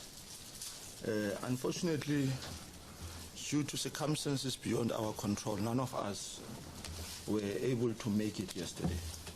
I have it on good authority that both the Minister and Deputy Minister Nomasondo Mutaung have since conveyed their apologies to your good self in writing. Now, Chairperson and members of the Standing Committee, we come before you today to present two cases of unauthorized expenditure which have been on our books for the past 10 years. The first one occurred in the financial year 2013-2014 when GCIS incurred unauthorized expenditure to the amount of 4.4 million. This relates to the implementation of our communication strategy for the official state funeral of our founder President Nelson Mandela. Madiba's passing, as you would all recall, sent shockwaves around the world and solicited an outpouring sympathy, both domestically and abroad. The state funeral of this global statesman was a major international event on our shores, which had to be executed in such a manner as to ensure that dignity of the occasion was realized and our country's reputation globally promoted. Communication ensured that South Africans across length and breadth of the country were able to share their grief and participate in the historic event in a very dignified way. Now, the Acting Director General and her EXCO team will give more specifics, but we are pleased that we've been able to discuss and concur with the National Treasurer on the fact that this global event was indeed unforeseen and unanticipated, and it occurred as late as it did in the financial year, in December 2013, just after the mid-year financial adjustment could be made. The second incident of unauthorized expenditure occurred in the 2014-2015 financial year. It stems from successfully concluding democratic national and provincial elections in May 2014, and following which a macro organization of the state was effected and which led to the President proclaiming the establishment of a new ministry, the Department of Communication, on the 15th of July 2014. Costs associated with the creation of this new ministry, which was inclusive of the GCIS and the Department of Telecommunications and various entities, had not been anticipated in the baseline of the department. The Acting Director General will elaborate in more detail, but as the current executive authorities, we have satisfied ourselves that reasonable efforts were made by the relevant officials to adapt to these changes required, to effect reprioritization, and to generate cost saving without compromising the mandate of the organization or the imperative to establish the new ministry. The GCIS team was able to make a submission to the National Treasury to indicate the deficit in funding needed to establish the new ministry. But regrettably, this was not exceeded in full. As such, our assessments have indicated that all reasonable measures were taken to ensure compliance with PFMA. While the organization did not overspend on their overall baseline allocation, the prescripts of the PFMA did not allow that all savings effected could be moved to the program where the expenditure occurred. As I asked the Acting Director General to elaborate in detail, it is my request to SCOPA to consider that in these cases, these events were unforeseen and unavoidable, and that our paper trail has shown us that all reasonable measures were taken in constant communication with the National Treasury to ensure that the allocations already in the GCIS baseline in these unique circumstances were optimally used.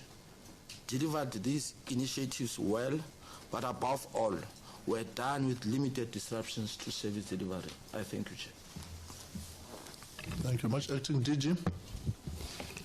Honorable Chairperson, members, Deputy Ministers, good morning. I'll just touch base first on the issues that are not part of the presentation, which I deem important. And basically, I'm not going to repeat what the Deputy Minister has said. So as GCIS, we are guided by the State Funeral Manual in terms of our responsibility when it comes to state funerals.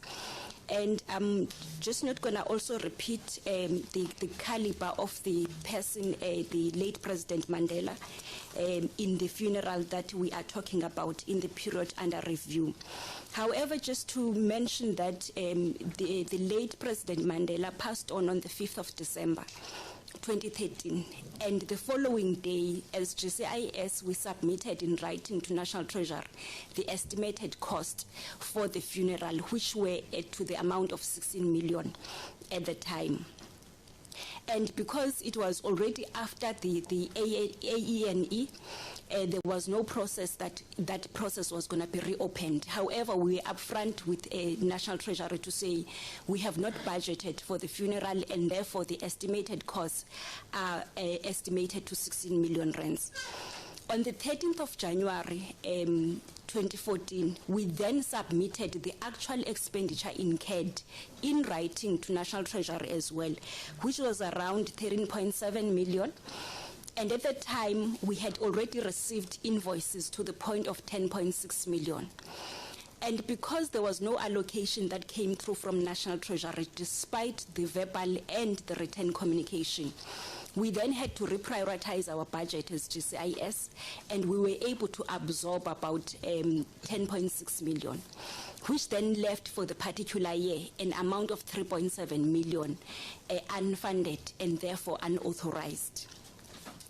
And moving to the second issue of the establishment of the Department of Communication, which came after the national general elections of May 2014. There was a proclamation that by the President that was gazetted on the 15th of July on the same year. And immediately after that proclamation, there was a written communication to National Treasury with regard to the operations in the ministry itself, because there was going to be a deputy minister and a minister and the support team. And the budget that was submitted to National Treasury was for an amount of 45.5 million. And on the 19th of September, the period coincided with the process of AE&E, which was fortunate.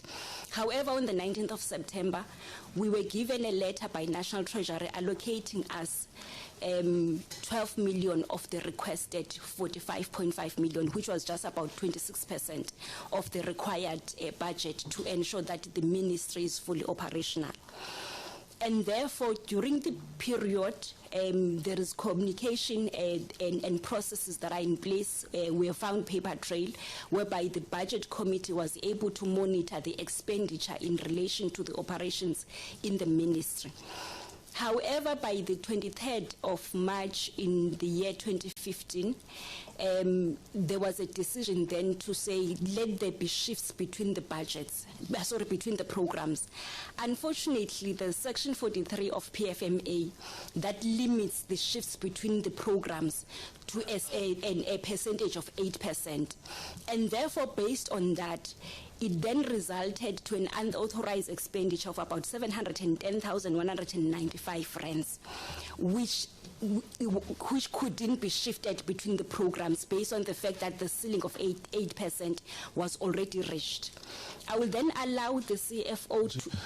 Ma'am, sorry, can you go back to, there's a camera right behind you for the purposes of recording. Sorry about that, I should have alerted you. Right, sorry, did you? Chairperson and members, just allow me to allow the CFO to then get into details. I just did an overview. Her name is Tomisa, so thank you. Thank you, Chairperson. Good morning to the members of the SCOPA, our DM, and also the executive from the Department of GCIS. The DM has already given the overview as well as the DG. I will just delve into the details of the two unauthorized expenditure. As the DG and the DM have said, during the 2013, we lost our statesman, and also in terms of the Constitution, Section 195, we have a responsibility to ensure that we communicate to the citizens effectively, and also they must get information on time. And also in terms of the manual for the state and official funerals, we also have a role to play there. And also as a result, we as GCIS, we were expected to communicate across the country and also abroad in relation to the state funeral. And also the state funeral were events of the national significance, and as a result, they attract international attention, and therefore as GCIS we have to also up our game to ensure that there is a wider audience, and also the nation grieves the passing of the statesman accordingly. As a result, we had a comprehensive but a focused GCIS strategy, which was developed to ensure that the communication GCIS is leading in terms of the communication, to ensure that we streamline the narrative with regards to the passing of the statesman. And then, as the acting DG has said, in terms of our allocation, there is no specific allocation that is for the state funeral, because unlike we do in our lives, whereby you have your life policy and the funeral policy, but for government, we are not allowed to have such kind of policies, and therefore we have to look for the funds within the allocation that we allocated. And as a result, we had to look for the funds to the tune of 13 million. But however, due to the fact that we could not find the money through the adjustment budget, it was already delayed after the process.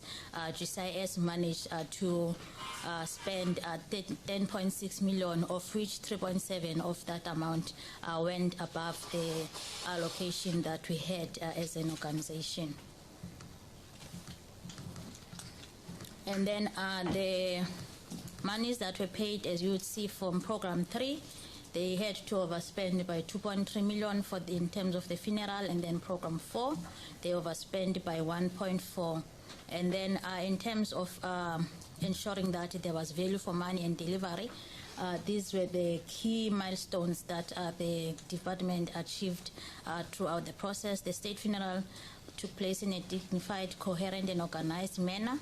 and government as a whole, we spoke in one voice and directed the narrative, as well as also the media space was occupied with statements, briefings, and messages of note, which were overwhelming to both the country as well as the family, and also the protection and also the projection of the positive image and reputation of the country, as well as also projecting the efficiency of the government, as also our rich cultural traditions that we saw during that period. In terms of the 2013 financial statements, we just extracted the appropriation statement just to show where were the unauthorized expenditure took place. As you have seen that Program 3 and Program 4 are the ones where they overspent at the main division level, and we closed the year with an unauthorized expenditure at a main vote of 3.696 million, which is slightly it was reflected as 3.7 million. Then with regards to 2014 NMOS process, as the DG and the DM has indicated that we did request 45.5 million from National Treasury after we have done the costing of the COE and operations, as well as also office accommodation. But however, National Treasury allocated us 12 million, which left us with a 33 million unfunded mandate for the department. With regards to that, as a department, we managed to source funds of 12.4 million to the ministry. However, after we have done all that reprioritization, we were left with 710,000, which was outside the Program 1 allocation. Although the department did not overspend the budget at the main vote during the 14-15 financial year, due to the restrictions of Section 43 of the PFMA, we could not do a variance of above 8%, which is will be outside the law. But we did engage with National Treasury regarding that. And also as a result, as a department, we had projected deficit in the operational budget. We reprioritized funds from the training budgets, our day-to-day running costs, as well as other costs, so that we can fund part of the amounts that we're overspending in the ministry. And then in terms of the 2014-15 financial statements, we just extracted also the appropriation statements just to show the committee. It's only Program 1, which is administration, that overspent the budget by 710. However, overall, the department closed with a surplus of 438,000, which was paid back to the National Revenue Fund. If it wasn't for the 8% restrictions, we would not have had the unauthorized expenditure. But however, due to the 8% restriction of the PFMA, we had to close the financial year with the 710 unauthorized expenditure. We also would like to bring to the attention of this committee to say that as GCIS, we are currently challenged when it comes to our baseline. It's constantly under pressure due to budget reductions that were made in our baseline over the periods. Due to the split between GCIS and the DOC, during that period, we lost about 153 million. And also due to the fact that National Treasury measures that are implemented to manage the wage bill, we are currently being threatened by providing 8 million to Treasury in terms of managing the current billions of wage bill that they need to fund, which arise from the Public Service Regulation 2 of 2023 in terms of the wage bill. And also we have other matters that we still need to fund in terms of the communication. As we know, the communication landscape is changing, and therefore we have to make sure that we have all the tools of trade that are geared to the new 4IR. Over the past years, GCIS budget growth has also been below the CPI. As we have seen, it's ranging between 1 to 2.5% below the CPI over the years, except for 2020, where we received funds for the vaccine program. And also want to highlight that this negative budget growth has a potential of leading to significant adverse consequences for the department, such as operational compromise, low staff morale, stagnant innovation, as well as a diminished competitive edge. And also, currently for 2022-23, our allocation is 750.746 million.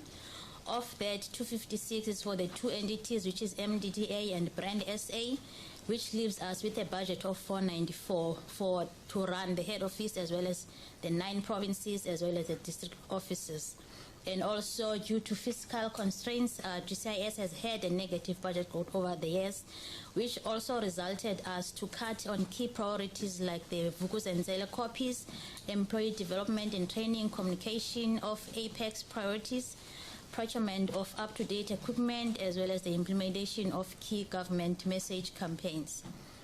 With the diverse South African population, as we know, diminishing South African reputation internally, changing technological and communication landscape, GCIS is unable to fund its priorities that will ensure it remains agile to changing environment, let alone fund this unauthorized expenditure. So we are appealing to the committee to charge this unauthorized expenditure from the National Revenue Fund. We also took into cognizance that we had to put measures in place to ensure that the unauthorized expenditure does not reoccur. Currently, we have a departmental budget committee that sits on a monthly basis, and also we have MANCO meetings that sit bi-weekly, whereby we discuss all the expenditure, revenue, and other matters, so that we are able to see in terms of whether the department will overspend or underspend at the end of the year. And therefore, from those discussions, we have catch-up plans that will ensure that the department does not incur any irregular or unauthorized expenditure. Also, as part of the in-year monitoring, we also submit reports to the ministry as well as also to National Treasury, so as to ensure that also they are kept abreast of our financial performance as an organization. And also, as the CFO and also the budget office, as it falls under my supervision, we also do monthly costing of COE per person, and also costing all the other overheads, as well as also key cost drivers within the organization on a monthly basis, so that we don't occur any unauthorized expenditure. We also have budget blocking, whereby also we check before any expenditure or any request is being implemented. We check in terms of whether there are funds available, if not, whether there are any savings identified to fund such requests. Also, we have program managers, sub-program managers, and responsibility managers who are appointed in writing. On those appointment letters clearly reflect in terms of what are their roles and responsibilities with regards to financial management, and therefore what will be the consequences if they don't adhere to those letters, and also to the PFMA. We also wanted to bring to the attention of the committee to say that given the nature and the events that led to this unauthorized expenditure, which were unforeseen and unavoidable, no officials were held responsible at the time, because there was no mala fide, or there was no identified fraud and corruption in the process. Then we are recommending to the committee to note the events as well as the reasons that led to the unauthorized expenditure. We are also recommending to the committee to note that GCIS has put in measures in place to curtail any unauthorized expenditure. We are also recommending to the committee to note the financial constraints of GCIS and the negative budget growth, as well as its consequences. We are also appealing to the committee to approve the unauthorized expenditure to be financed as a direct charge against the National Revenue Fund in terms of Section 24(1)A of the PFMA. I thank you.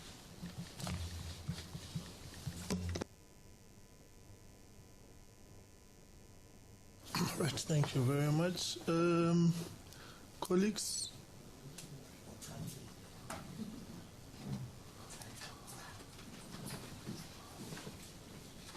Oh. Mr. Chairman, a lengthy presentation, and thank you for that, but we'll make up our minds in due course. Thank you. The benefit of listening through everything yesterday, so they went back and answered everything. Yeah. That's what I wanted to say, Chair, that they benefited from what they have seen right through this process. There's a point that they raise as part of the mitigation.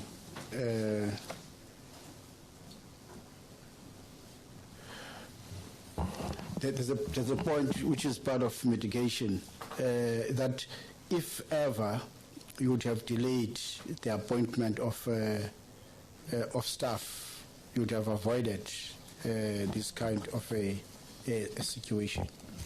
Does that inform your actual management of these changes? I take it that they are beyond your own scope, you see, but you upfront say this is the weakness. If you would have said this and done this and so forth, is it your observation going forward that you would act in this way? Currently impacted by the same change again, in reverse, you see of the scenario, so that you don't come back and say this is the impact of these current changes.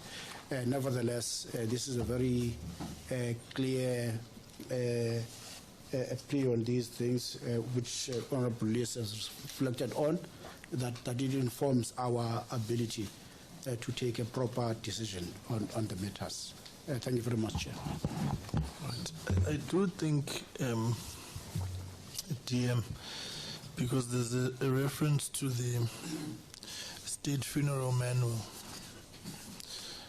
and I think Treasury, this one is something to reflect on as well, because we are still dealing with the SIU on state funeral corruption. There has to be a better way. Whilst we can't preempt when those who qualify will depart,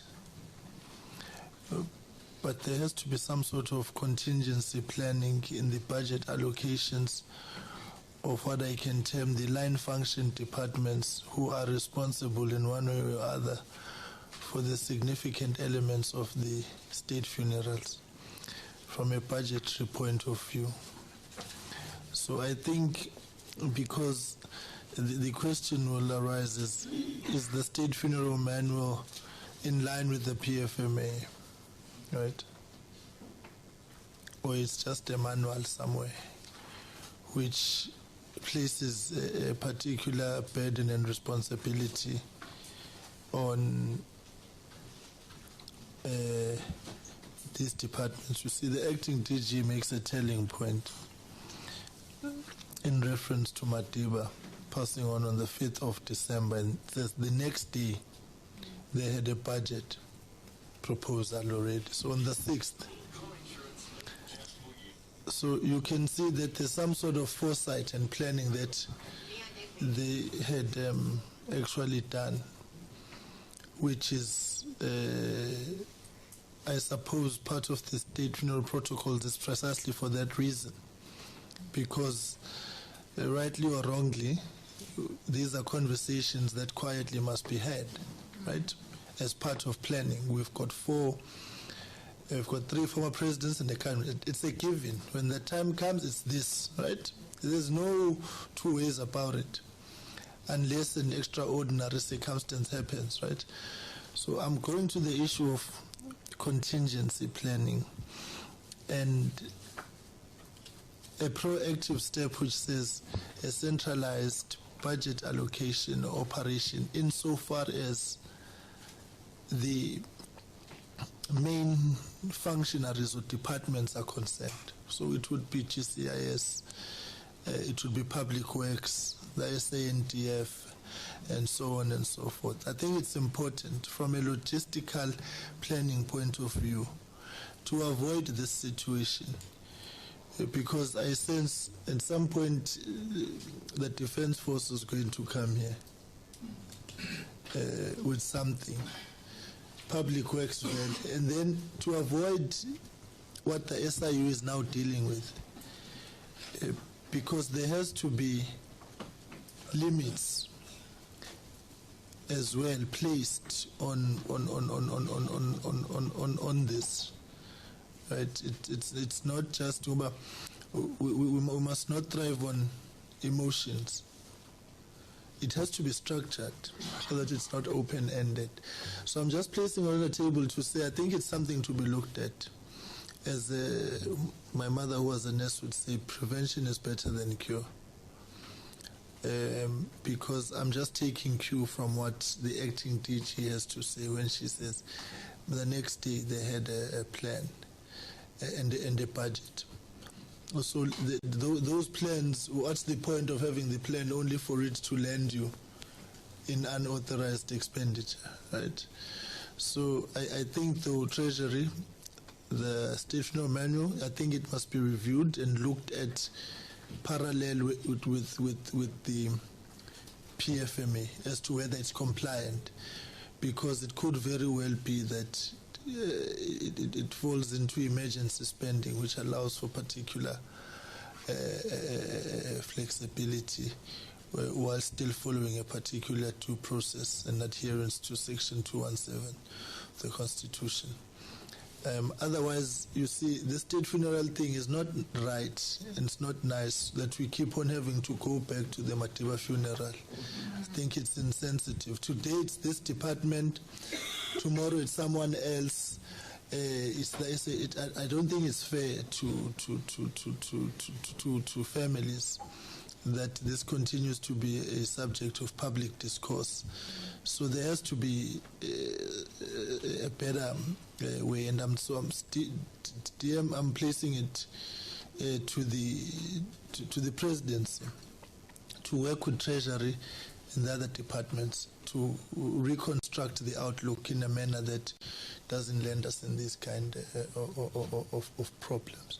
So I just thought I should raise that particular aspect from a planning point of view and a contingency point of view. I mean, any funeral can be estimated. It can only cost so much, really. Right, Honorable Bucas, and then we'll come to the DM. No, Chair, thank you. I just want to register an observation that the unfunded mandate of the creation of a new ministry, like Honorable Sumi was referring to it, it could have been avoided if the department had delayed the filling of vacancies. But Chair, if we look at the current challenges, for example, I see in the presentation they were speaking about the reprioritization. It includes the reduction of section training, budgets, and day-to-day running. But I was thinking, what would the impact be if they could have delayed the filling of vacancies?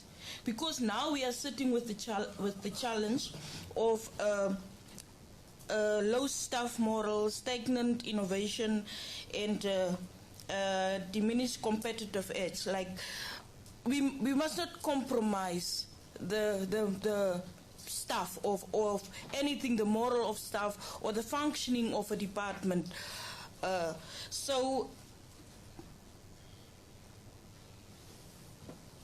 Yeah, it's just something that I want to state, so that we must never compromise anything, because if you have a low moral, then there's automatically the department will not succeed in things. Thank you, Chair.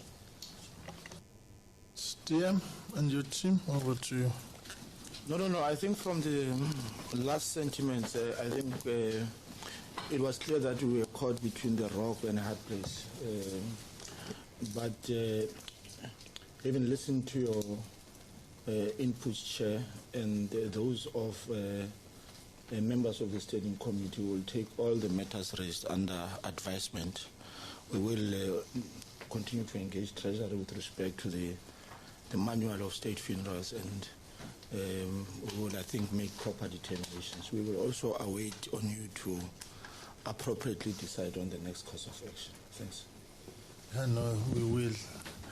I think there was the disclaimer we put in. The National Treasury recommendations are not binding, and I think they should have said request, not recommendation. All right. I think that we've heard you. Thank you very much, DM, Acting DG, to you and your team. Thank you very much. Take care. Godspeed. Transport. I was wondering, though, if we could not take women, because the transport matter is very complex.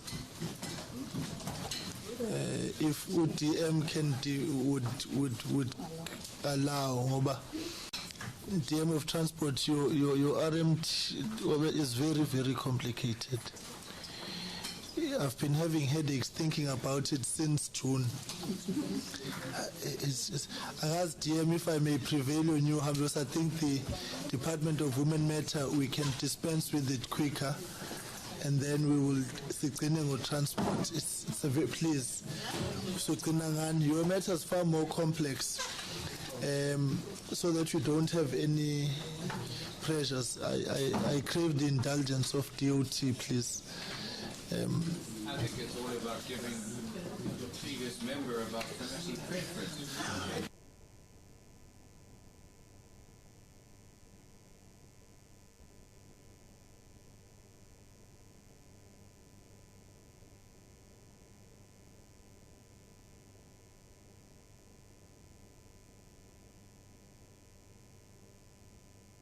I'm thinking about it this way. The issue in the women is 27.3 million. Your matter is 1.3 billion. So, but Chair, you said it's a matter of principle, not amount. All right.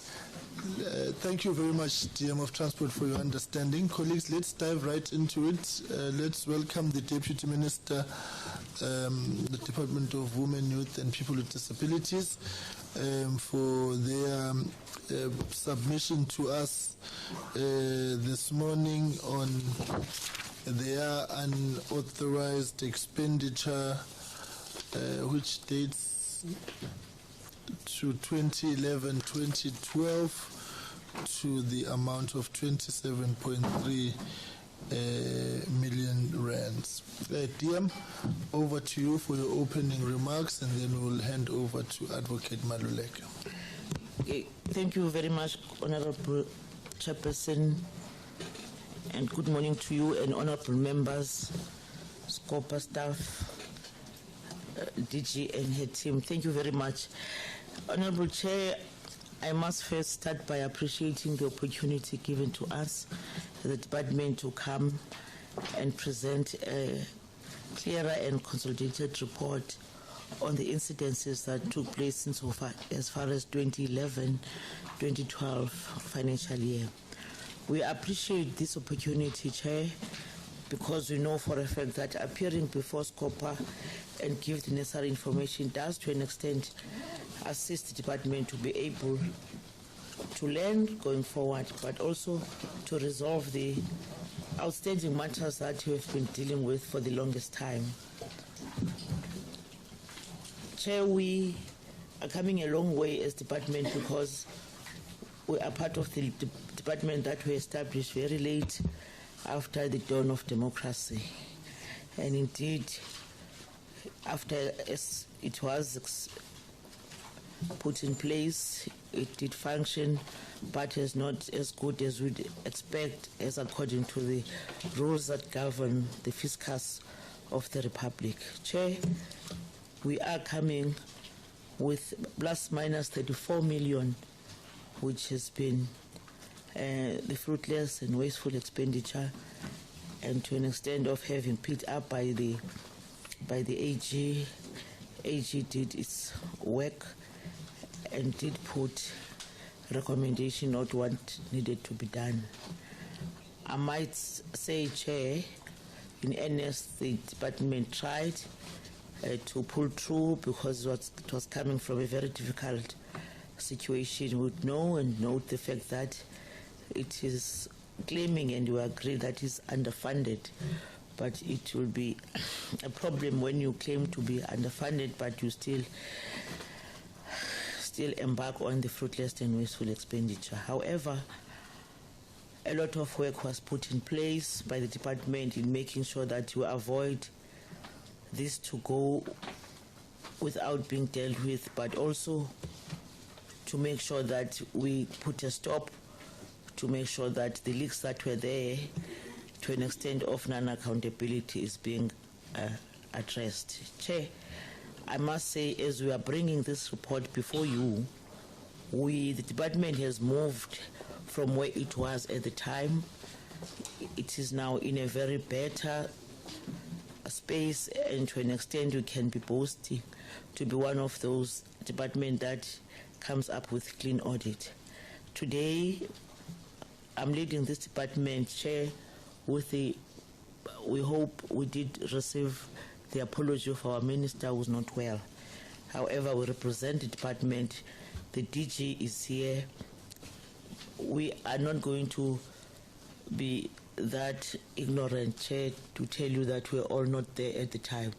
We know that we are responsible, and we've taken that responsibility very seriously, and we will account to the last that is expected of us.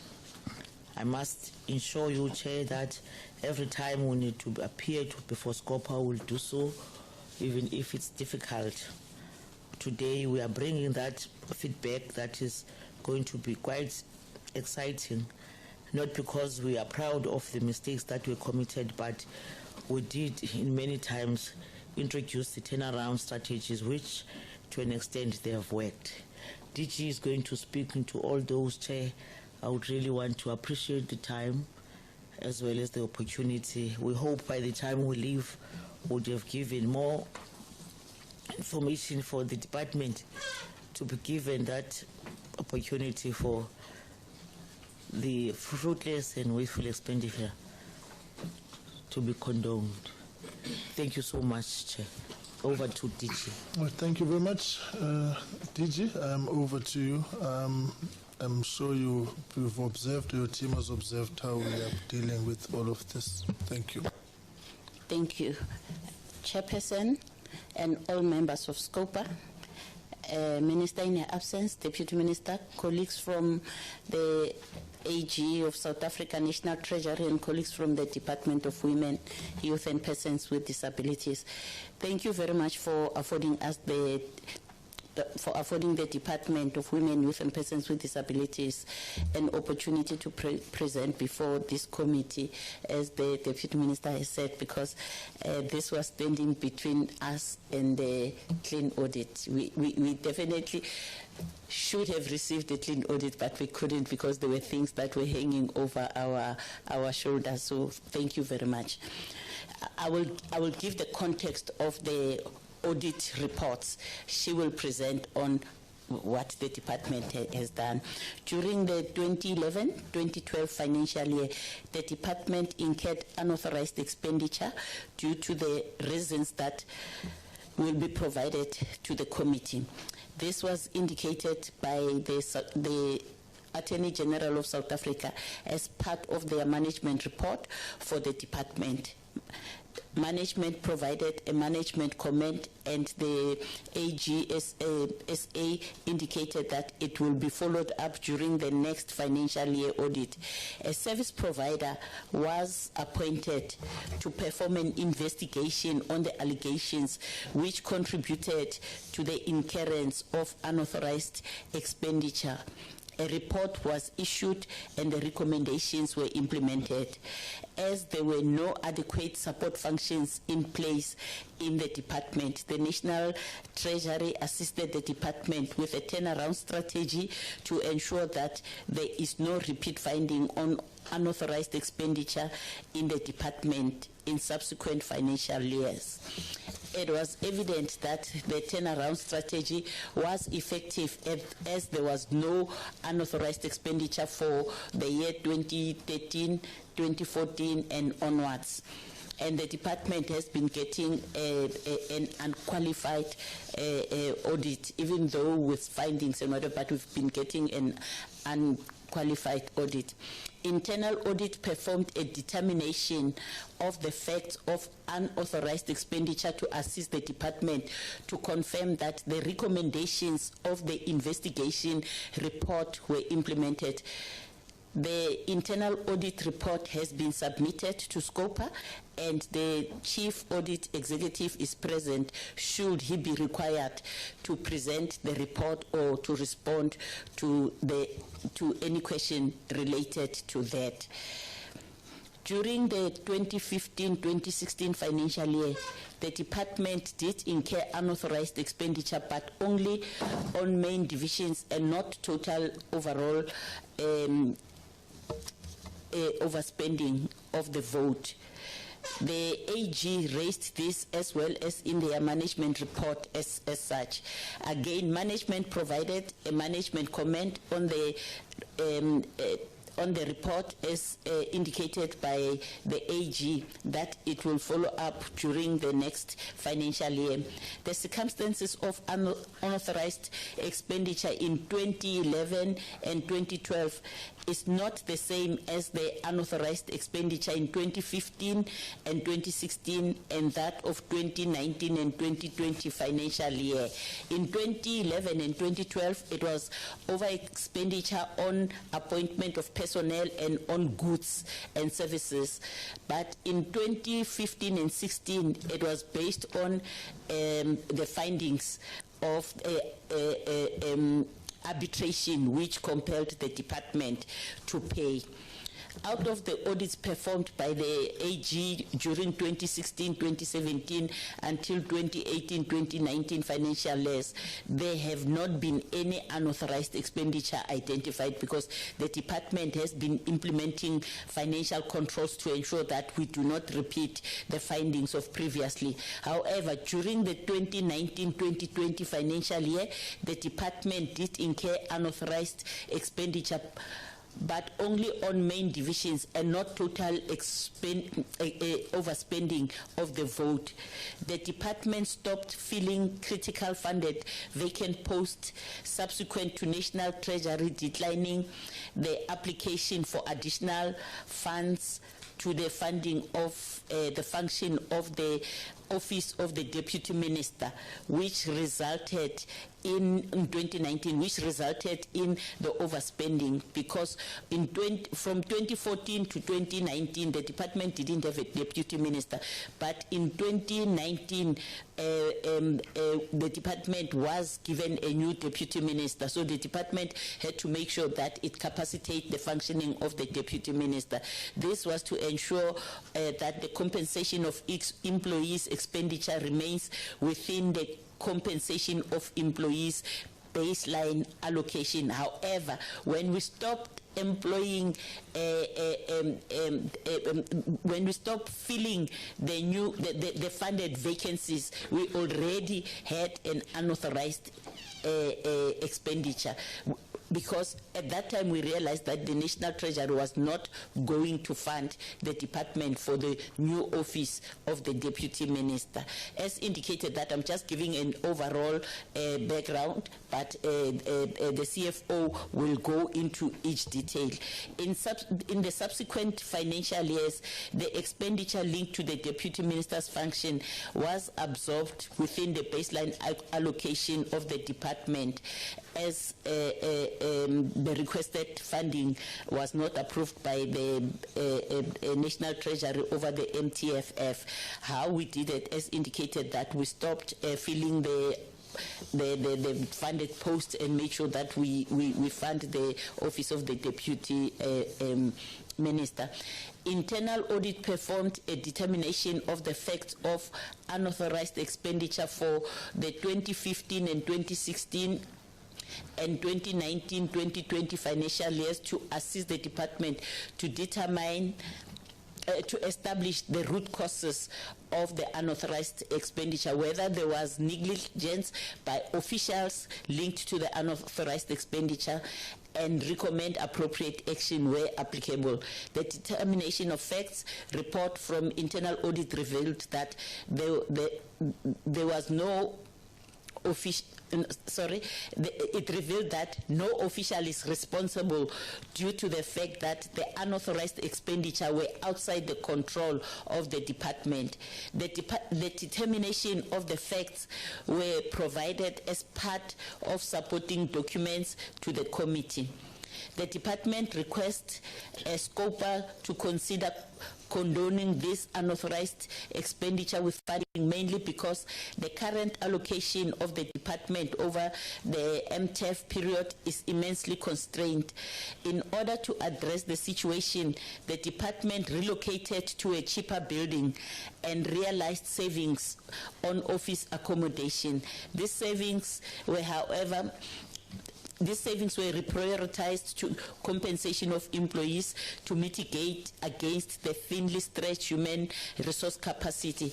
However, the savings were no longer used for filling of critical posts due to the unfunded 2023 wage agreement. We had to use the savings that we had from moving to a cheaper building now to pay the unfunded wage agreement. We have tried by all means to make sure that we don't have any other unauthorized expenditure, and to make sure that we deal with all the findings that the Auditor General finds against the department.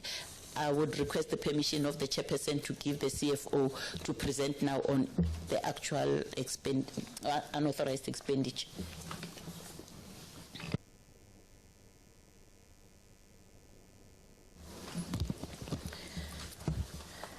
Thank you, Chairperson, members of the committee, the DM, DG, and the colleagues. I'm going to present on the unauthorized expenditure incurred by the department since inception as follows. The 2011-12 unauthorized expenditure was the Department of Women, Children and People with Disabilities, amounting to 25.1 million. In 2015-16, when the department was the Department of Women, amounting to 2.2 million. And lastly, 2019-20, unauthorized expenditure amounting to 3.2 million. In the 2011 and 12 financial year, the department was allocated a budget of 143.1 million. Unauthorized expenditure amounting to 25.1 million was incurred during this financial year. This is made up of 23.3 million and 1.8 million overspending in the administration and children's rights and responsibilities programs, respectively. The department overspent its annual vote for 2011-12 by 22.8 million. On further breakdown, it clearly reflects that it was mainly on compensation of employee amounting to 11.4 million and goods and services amounting to 12.4 million. During the 2010-11 financial year, the department was still part of the presidency. As from the 11 and 12 financial year, the department became a fully fledged standalone department. As the department was constituted out of the 3 programs that were in the presidency, there was minimal to no support functions as from 1 April 2011 when the department became independent. The main contributing factors for the overspending on compensation of employee was due to the appointment of officials to capacitate the support functions in the administration program, as well as the capacity in the CRR program within the approved post-establishment, but outside the COE allocation. Appointments of officials on higher notches and appointment of officials additional or outside the post-establishment. Due to the appointments made, the related goods and services expenditure in the respective programs also increased due to, but not limited to, telecommunication costs, computer services, municipal services, as well as the rental of office accommodation and audit fees. The department appointed a service provider to investigate irregularities linked to the unauthorized expenditure. The former Director General, CFO, and other senior managers who were involved in the process were subsequently either resigned, transferred, or dismissed out of the department during the 2012-13 financial year. Out of the investigation, it was evident that there were inadequate internal controls in the department. To assist the department to prevent the reoccurrence of unauthorized expenditure, a turnaround strategy was developed and implemented during the 2012-13 financial year, which led to the non-incurring of unauthorized expenditure linked to the inadequate internal controls as identified in the investigation report. A new DG and CFO were appointed in 2013-14, and out of all the measures that were put in place, the department underspent by 12.9 million and 10.8 million respectively for the 2012-13 and 13-14 financial years. The department was, for the 2015-16 financial year, the department was appropriated a budget of 189.1 million and incurred unauthorized expenditure during this financial year amounting to 2.2 million.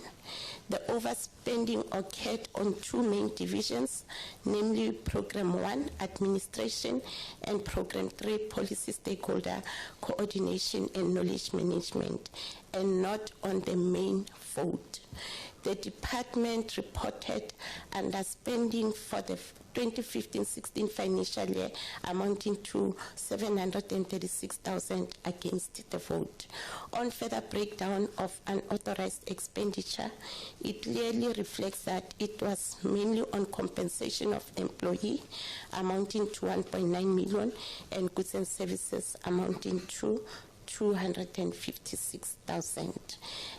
The contributing factor to the overspending was linked to the payment of arbitration award as a result of the recommendation of the investigation that was made by the service provider that was appointed to investigate the unauthorized expenditure for 11-12 financial year.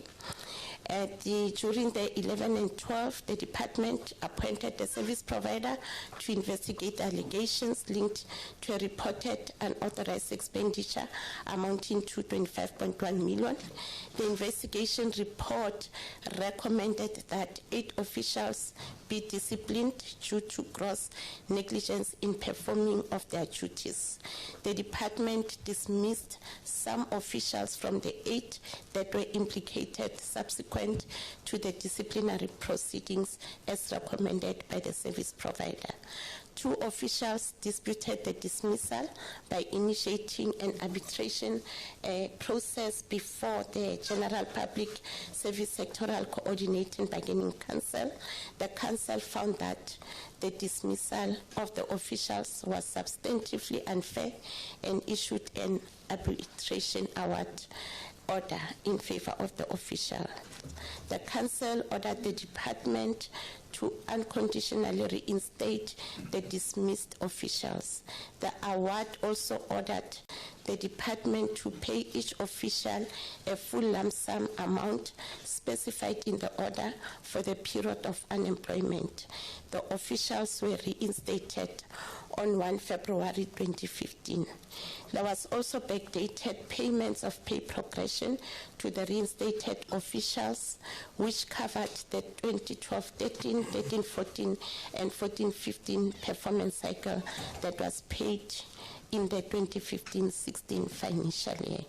The approved submission relating to the payment of the pay progression indicated that the savings in the 15-16 compensation of employee budget would cover the payment.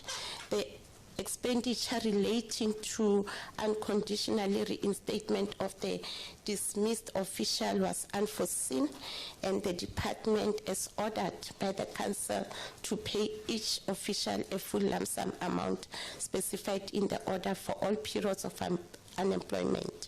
The department had to abide by the order of the council. The order resulted in the expenditure to be unavoidable. For the goods and services, there were 2 payments passed on the basic accounting system on 29 February and 16 March 2016, amounting to 218 1,808 rand and 62,460 rand. The 219,000 payment was for the Commission on the State of Women consultation workshop held on 4th to 5th February 2016 over 2 days. The 62,000 payment was for the consultative meeting on the 60th anniversary of Women's Day that was held on 25 February 2016. The expenditure was supposed to be allocated against Program 2, Social Transformation and Economic Empowerment, as there was an underspending recorded amounting to 271,000. This was the main reason for the overspending of the goods and services allocation in Program 3, Policy Stakeholder Coordination and Knowledge Management. For the 2019-20 financial year, the department incurred an authorized expenditure amounting to 3.2 million, and the department was appropriated a budget of 244.4 million. The overspending occurred on a main division, namely Program 1 Administration, and not on the main vote. The department reported underspending for the 2019 financial year amounting to 3 million. During the election year and part of the national macro-organization of government process, the department was allocated a new deputy minister portfolio with effect from 1 April 2019.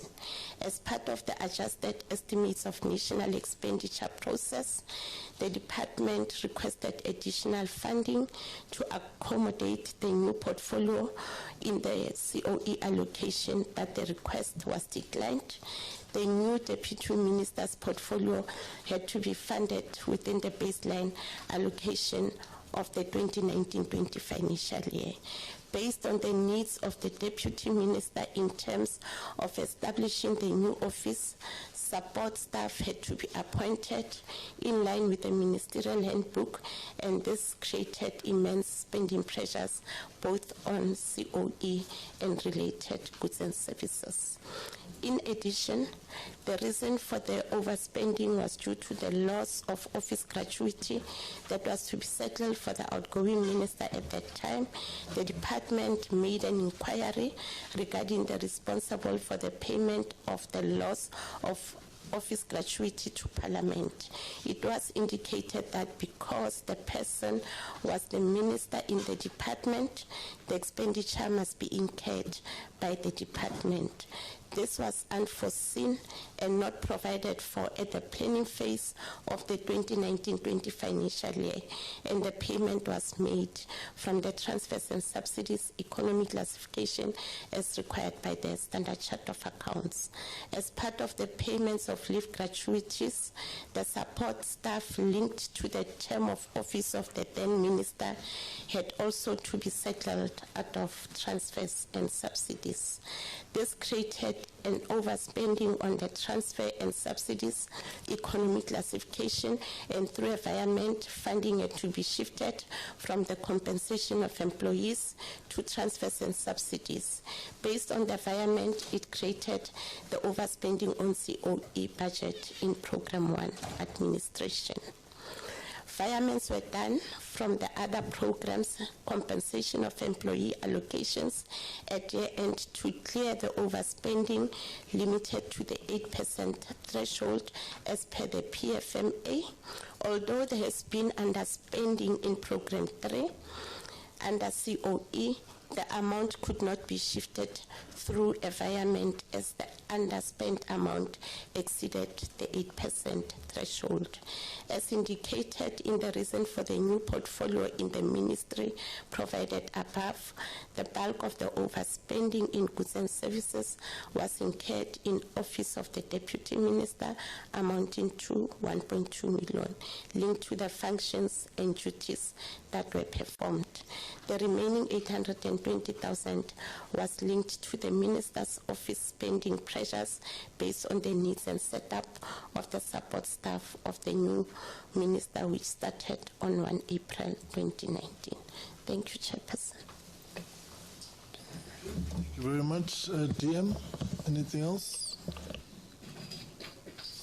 Thank you very much. That's all we can present before you today. Thank you for the opportunity. Thank you very much. Right, colleagues. Right, can we just go to that slide? Oh, Babson, can proceed. I was looking at the Deputy Minister with interest. The presentation is about the Deputy Minister's appointment. And,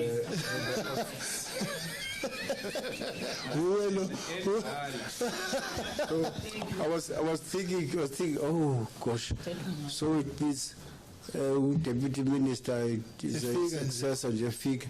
Now we are in Geko, massive figure, and back up overspending. So Flaga is sustained and we are playing Geko. Can we just go to the slide on one more back at this? Sorry. Right, it's this one. Bullet point number 1, 2, 3, 4. During the election year and part of the national micro-organization of government process, the department was allocated a new deputy minister portfolio with effect from 1 April 2019. We went to elections in May 2019, and the new executive was announced in June.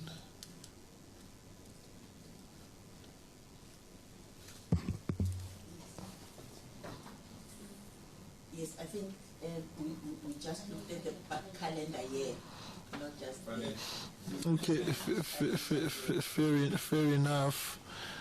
But you see, what that does, I think, rather be specific, because then the assumption will be you are spending money. Because this was an adjustment within the year. That's why I raised it, because it appears in the next slide as well, 2 slides down. So I'm not being...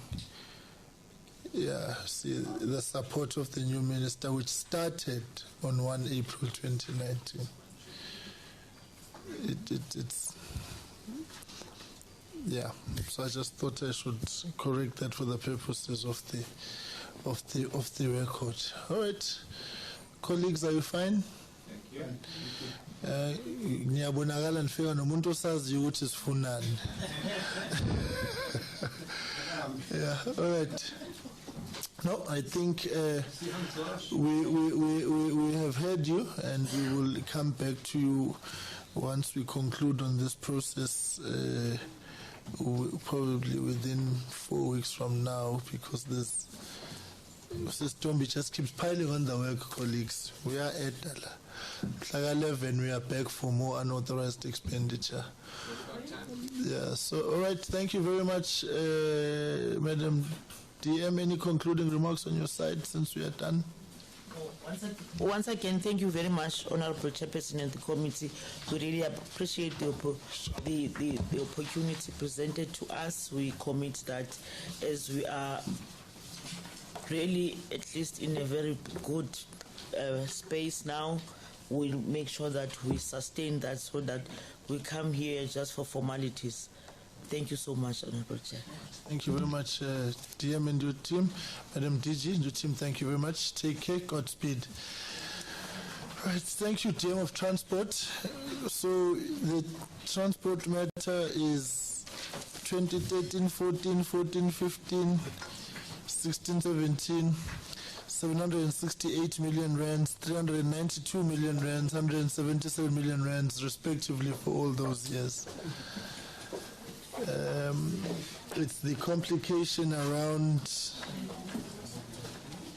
RTMC and the NRF. So I was saying this one is a bit more complicated. Isn't there a convention?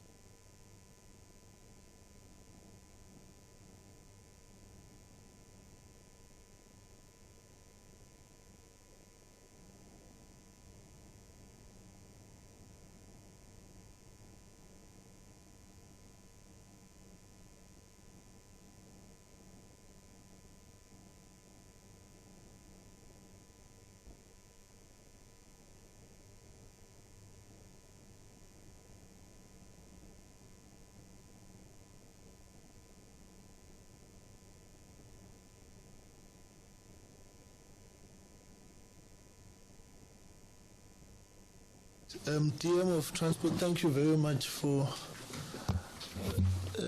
your patience with us. I get a feeling you left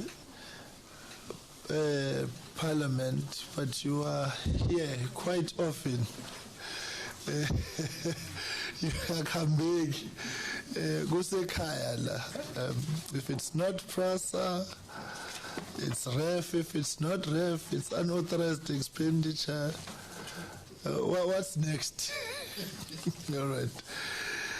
We are dealing with a complicated matter, and I think it's good that we've got sufficient time to engage with it, because we were briefed by Treasury on these matters, and it was a lot of moving parts. So we've got a very clear background. Treasurer was very patient with us. But take us through your presentation. We'll hand over to you, sir, to make your remarks, and then hand over to the DG and his team, and you can delegate from there as you deem fit. Thank you very much. Thank you very much, Chair, for the opportunity to be here. Parliament to me is home. So despite at times the excruciating pain that Honorable Mazambane would take me through, but I always look forward to coming here because we are accountable and we want to be held accountable. We never take anything personal. But good day to you and the honorable members, the support staff, the DG and the team. We are here, Chair, as you have already indicated, to deal with the issue of unauthorized expenditure of the years that you have already highlighted. And I'll certainly not bore you. You have already alluded to the fact that National Treasury has given you a full background, which I think makes my work and life easier. Safe to say, Chair, the genesis of this issue really isn't an issue of money or transaction fees, as we would refer it to. The RTMC is an entity of the Department of Transport, which later got a responsibility transferred to it, that of managing a National Traffic Information System commonly known as the eNaTIS. In the course of them performing their job, they found it fit that they should apply, in terms of their act that establishes them, a transaction fee which would specifically be used to maintain the system that they were supposed to maintain. There comes the issue of the regulating or the publishing or the authorizing of that transaction fee. Does it require the Minister of Finance to concur with the Minister of Transport while publishing regulations or not? It would appear, Chair, that around 2006, 2007, the Minister of Transport then did seek concurrence of the Minister of Finance at the time, which was granted. Later on, the RTMC sought another adjustment of an increase in transaction fees, at which point the Minister of Transport then gazetted such without, it would appear, that concurrence of the Minister of Finance as it would have happened before. That then triggered the issue of saying whatever would have been collected after the Minister of Transport without concurrence of the Minister of Finance, that increase would be deemed as unauthorized expenditure. That, in a nutshell, Chair, is the genesis of why we find ourselves here. It's whether the money should be transferred back to the fiscus through the Department of Transport, or the RTMC should keep the money that it would have raised through the transactional fees over the years that the Chair has eloquently presented in front of us. So going to the presentation, which I think I've gone almost halfway, we'll go straight to slide number 5. CFO, which I think does deal with those issues that I've dealt with there in a summary. Slide number 5 also deals with the issue that I do mention of the regulations, slide number 6.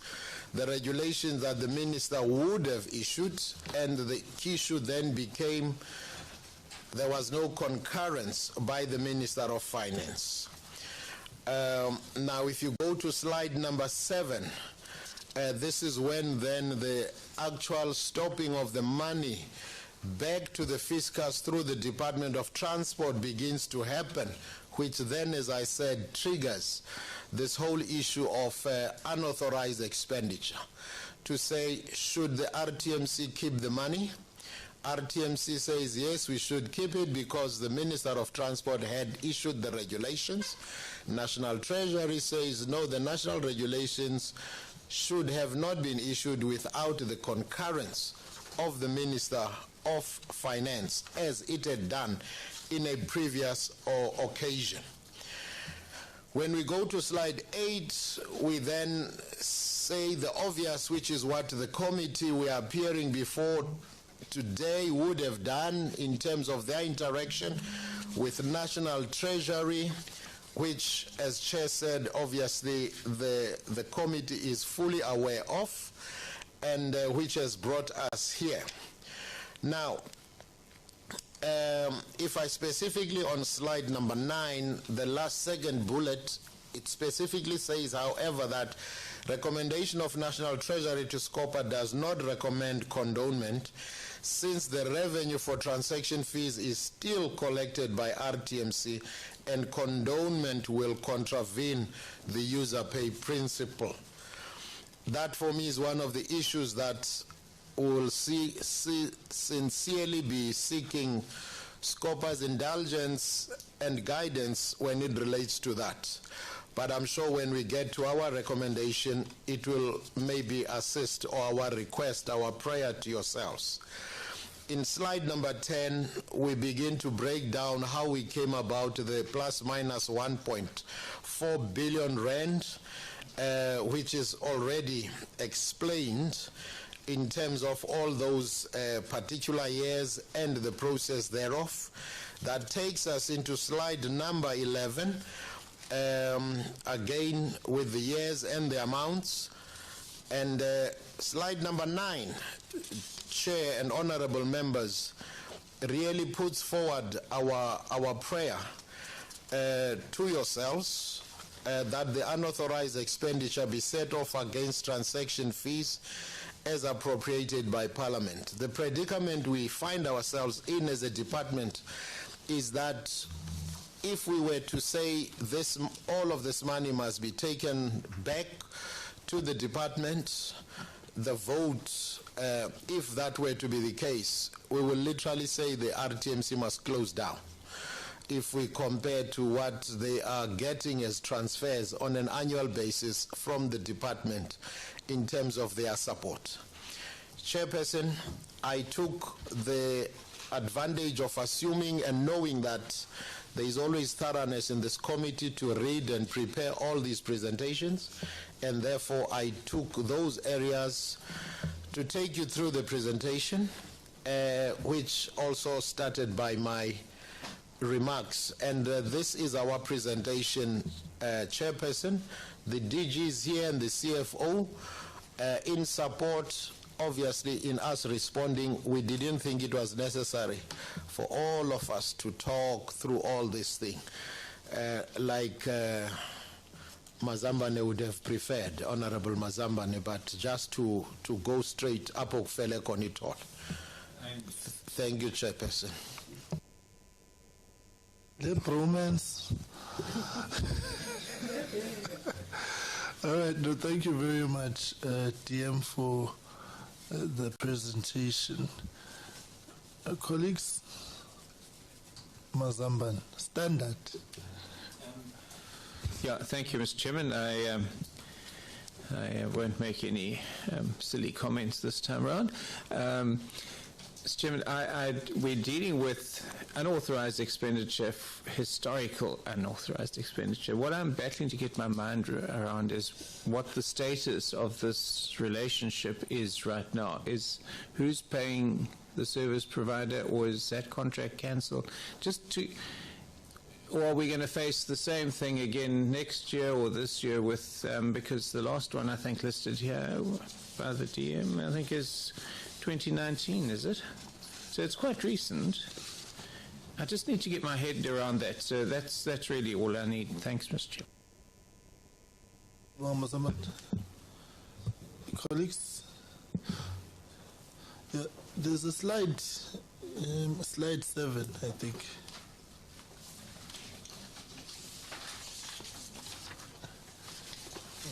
If you can just, oh no, it's not that one. It's the one where you've got the year-on-year comparison.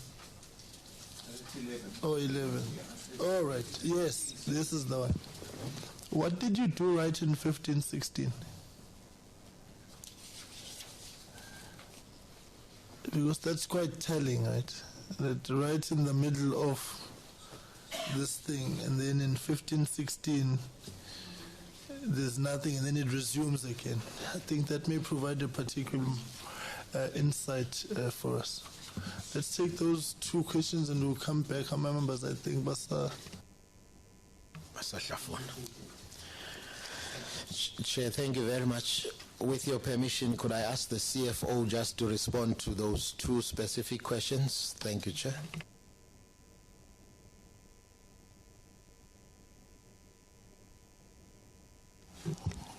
Greetings to the honorable members, the honorable DM and colleagues. The slide number 4 will attempt to answer the question of the contract that the department entered. We entered into a contract with a service provider called Tasima back in 2001, around December, to build, operate, and transfer the eNatis services system. So this contract, they completed the work in the years around 2010 and 11. So the main purpose of the contract, I want to give context, was to build, operate, and transfer the system to eNatis. It's called build, operate, and transfer. So the development of the system was financed by the provinces because they also benefit from the users of the system. And in terms of going forward, for the funding of operation and maintenance, the transaction fees must be utilized for that. That is how this contract was designed. Then the contractor finished the services in around 2011 and 12. But then the problem was that there was no handing over for the staff to remain processing and using the system. So they had to extend the contract. It's also going to answer the question of the chairperson to say, so what happened in 2015? There was that gap when the contract was being extended. Then it was extended to train the staff to use that system. So that is why there was a gap in the payment. Thanks, Chair. So quick follow-up. So this money was collected by the RTMC, right? Now, UDM says if we collect that money from RTMC, they will have no money. They will go bankrupt. Who must now pay for this to take it off your books? Do we go to now the revenue fund? Do we take it off your baseline? How do we fund this? What happens? Because my understanding is that this money must go to the department, the RTMC. So why aren't they giving it back? All right, there's a hand there, DM, if you, I don't know, DG? No, Chair, let me help us, Chair. I'll ask the DG to answer that question. All right, DG. Thanks, if you allow. Thanks, Chair. Good afternoon. I did just want to say in the summary presentation, the conundrum, Chair, that we face is that at a point the regulations are published and the collection of the money is done. It seems that the opinion the department has is that it is correct for the money to be collected at the rate that the RTMC requests, and therefore it's dispersed for that purpose. So at the time that a contra review is taken, that's when RTMC begins to actually pay back part of the money. Now, I think the Chair's question is, who must now pay back the money? Our view is that that's why we make the recommendation we make, that we think that basically the money shouldn't be paid back because it's putative whether it was collected irregularly. So there's one legal opinion. It is then differed with. And our view is that for either purposes, the money is not in excess. In other words, it doesn't sit anywhere. Hence, the DM says if we were to collect this money, you would actually have to collect as a vote from RTMC. And where we sit at the moment, now, if you estimate, we probably transfer to RTMC about 200 million financially. The amount owing is 1.3 billion. What time would you collect it over? But we think the key issue is to go back to the foundation of what the collection was. And in fact, I was saying when I review this, because it looks like my predecessor also was subjected to review this, it seems to me that there was no, you can't say it sits somewhere. It was collected on the basis of a legal opinion that says it was collectible, it was due, and therefore used for those purposes. So if the question says, where must it be collected from, our submission stands, and I think that the committee will guide us on what we need to do next. Indeed, if it was to be collected from RTMC, that's what we would have to implement as a department and see how we do that, Chair. Thanks. All right, Honorable Liz.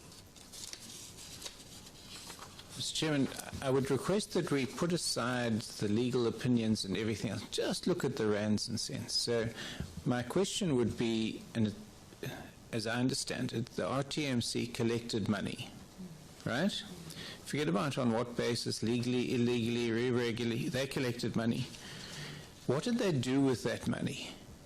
Did they pay it across to National Revenue Fund, or did they pay it across to Department of Transport? And if they didn't, what did they do with that money? Yeah. Because you see, I don't want to refer too much to National Treasury insofar as their recommendations, because they are a guide. But National Treasury says it's recommending to us that we don't approve or condone the outstanding unauthorized expenditure of 1.3 billion incurred by the DOT in 13-14, 14-15, and 16-17 as a direct charge against the National Revenue Fund. That's what they're saying to us. So maybe let me put this differently.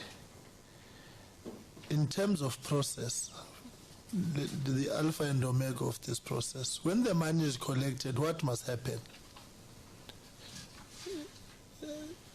What's the what must happen? They collect it and then do what? What in terms of the agreement of where must the money go? What happens when they've collected? And has that happened? If not, why not?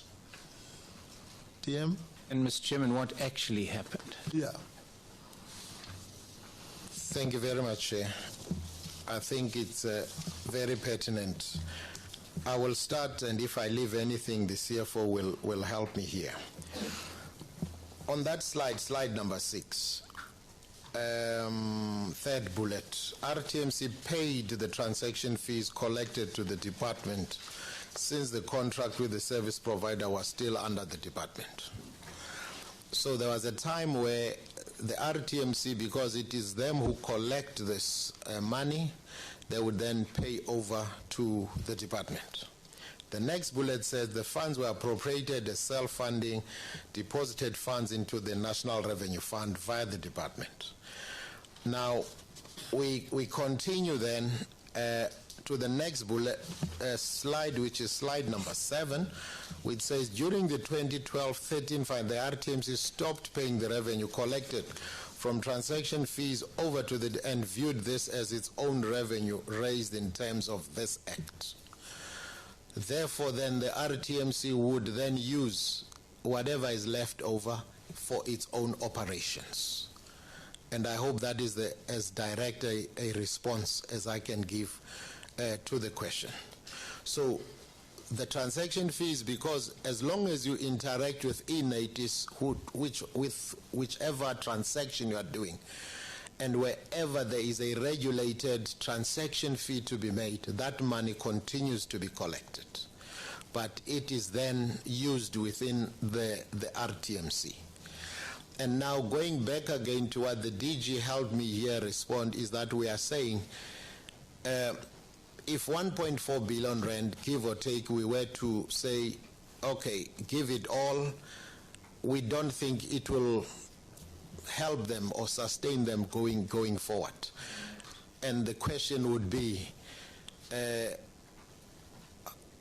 if ultimately the resolution is that this money has to come to the vote, because the money, the RTMC doesn't have its own vote. The vote is with the department. Hence, the issue of the unauthorized expenditure is sitting with the department.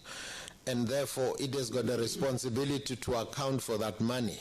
So the issue would be, how long can we pay it back? Hence, our recommendation to say, we think that until whatever legality, whatever, as you said, is resolved in the background, this money has to be taken over time to make sure that the books are cleared.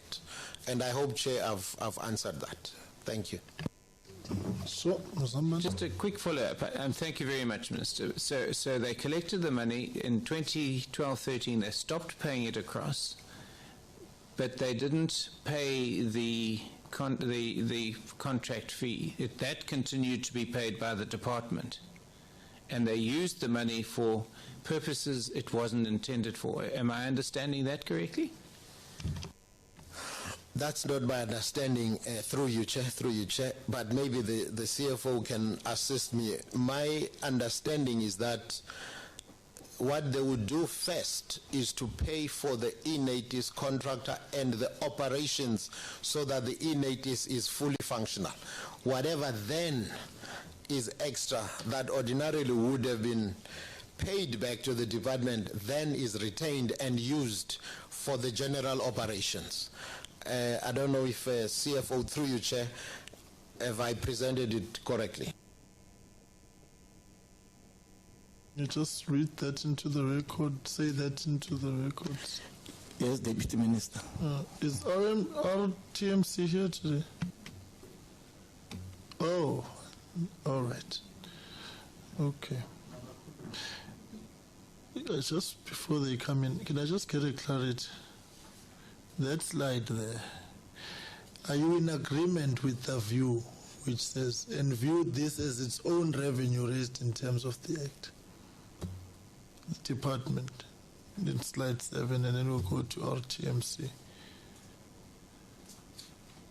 There, that first one, it says, number 1, where it says RTMC stopped paying the revenue collected from the transaction fees department and viewed this as its own revenue raised in terms of the Act.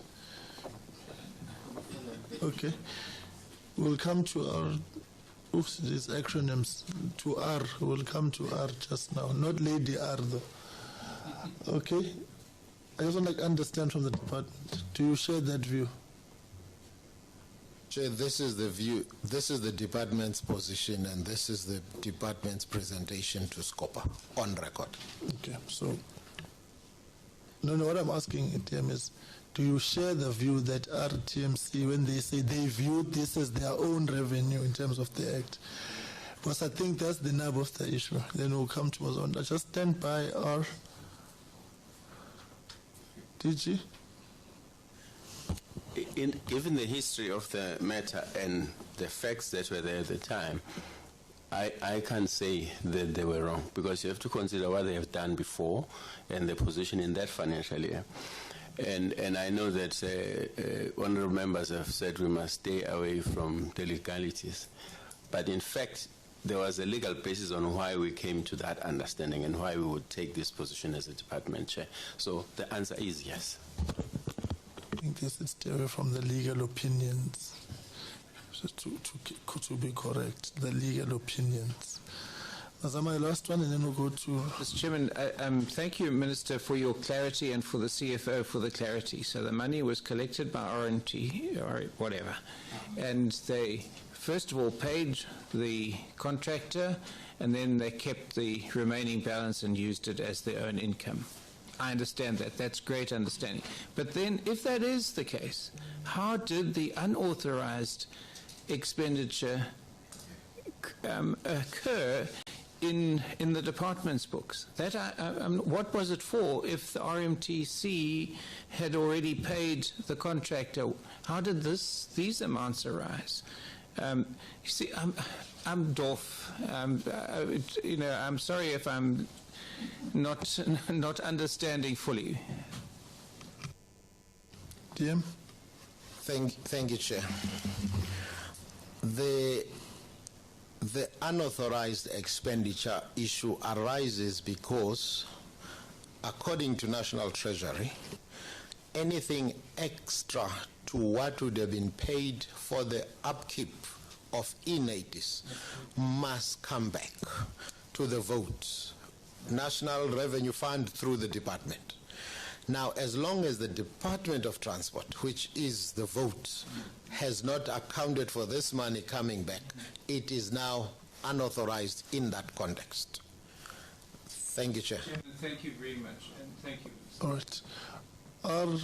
RTMC. Let's hear you. Good morning, Chairperson, members of SCOPA. My name is Mornay Garba. I'm the General Manager for Legal Services at RTMC. And maybe if I can just provide a little bit from our understanding, the conundrum that we are facing with the dates. The consideration was that in 2007 the transaction fee was approved with the main purpose of funding the NATIS contract, which was then assisted with by Tassima, which was the service provider. At that point in time, 2008, Practice Note 10 of 2008 was issued by Treasury, when the mechanism gave instruction that all monies collected needs to be collected and then paid over to the department, and the department then would have paid it over to the National Revenue Fund, and the service provider was paid because the contractual relationship was between the service provider and the Department of Transport. In 2012, the RTMC approached the FFC in consideration to say that is this practice allowed under the PFMA. The FFC then made a determination to say that this was not allowed and gave an instruction that Practice Note 10 of 2008 needs to be withdrawn. Hence the fact that as from December 2012, the transaction fees was not paid over to the department anymore. And it was then considered as a revenue stream as per the RTMC Act of the RTMC. Where it became an issue then was 2013, 14, 15 and 16, there was still a relationship with a service provider that was providing the services for the NATIS. And they, under the extensions and the extant court orders, still issued invoices that needed to be paid. So it is correct that at that point in time, the RTMC was funded itself from the transaction fees, and the department made the necessary payments in line with the invoices first, and then secondly the orders that ordered them to make the payment. The situation obviously changed up until 2016 when the Constitutional Court declared the totality of that agreement unconstitutional. And for that matter also then made a determination that the system is to be transferred to the RTMC so that the RTMC can continue with rendering the service. From 2017 onwards, when the RTMC took control of the system, the revenue that was generated through the transaction fees was utilized for the maintenance of the NATA system, and obviously it also constitutes the main funding stream of the RTMC. Going forward. In terms of the 2017 increase of the transaction fees, just to consider that in 2007 the Minister of Finance did get concurrence with the introduction with a sliding scale over 5 years. This was amended in 2009 by the department, where it provided for the Minister to effect the increase of the transaction fees, obviously subject to a majority consideration of the resolution to the effect by the Shareholders Committee. 2016 it was again increased. The net effect of that was the 2009 actually now empowered the Minister to increase the transaction fee, and it's not a unilateral, it is subject to a majority resolution by the Shareholders Committee, who is all the MECs. In 2018 there was the increase then from 42 Rand with 30 Rands to 72 Rands, and that has been a point of contention between RTMC, the department, and Treasury. Not necessarily the transaction fee, but the increase of the 30 Rand, because there's a position being held, and I don't want to delve into the legal positions, but I think that is where there's now a difference in opinion as to whether concurrence at that point in time was actually needed within, if you interpret the legislation. Just to take also note that that was actually addressed by the RTMC regulation of 2022, where it was amended, where that provision was taken out of the regulations, so that going forward there should not be any legal uncertainty as to whether concurrence is required, yes or no. I trust that is from the RTMC side. I feel like we are in the midst of a lover's tiff. Yeah.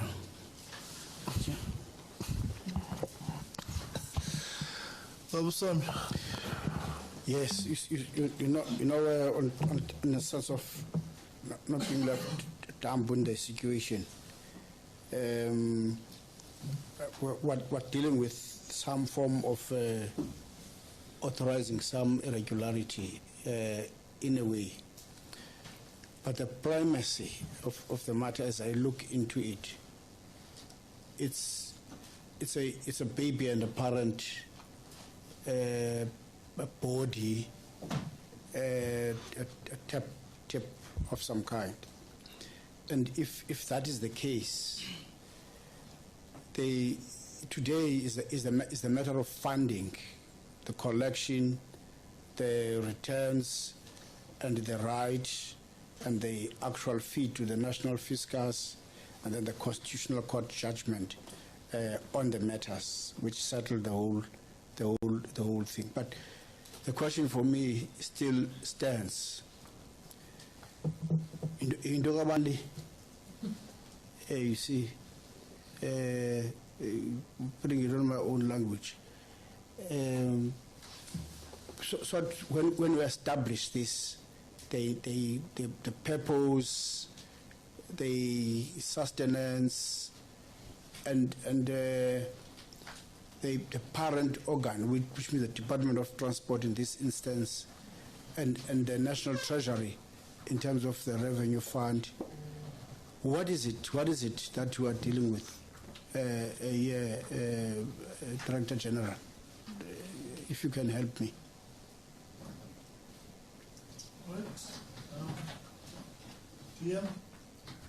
Thank you, Chair.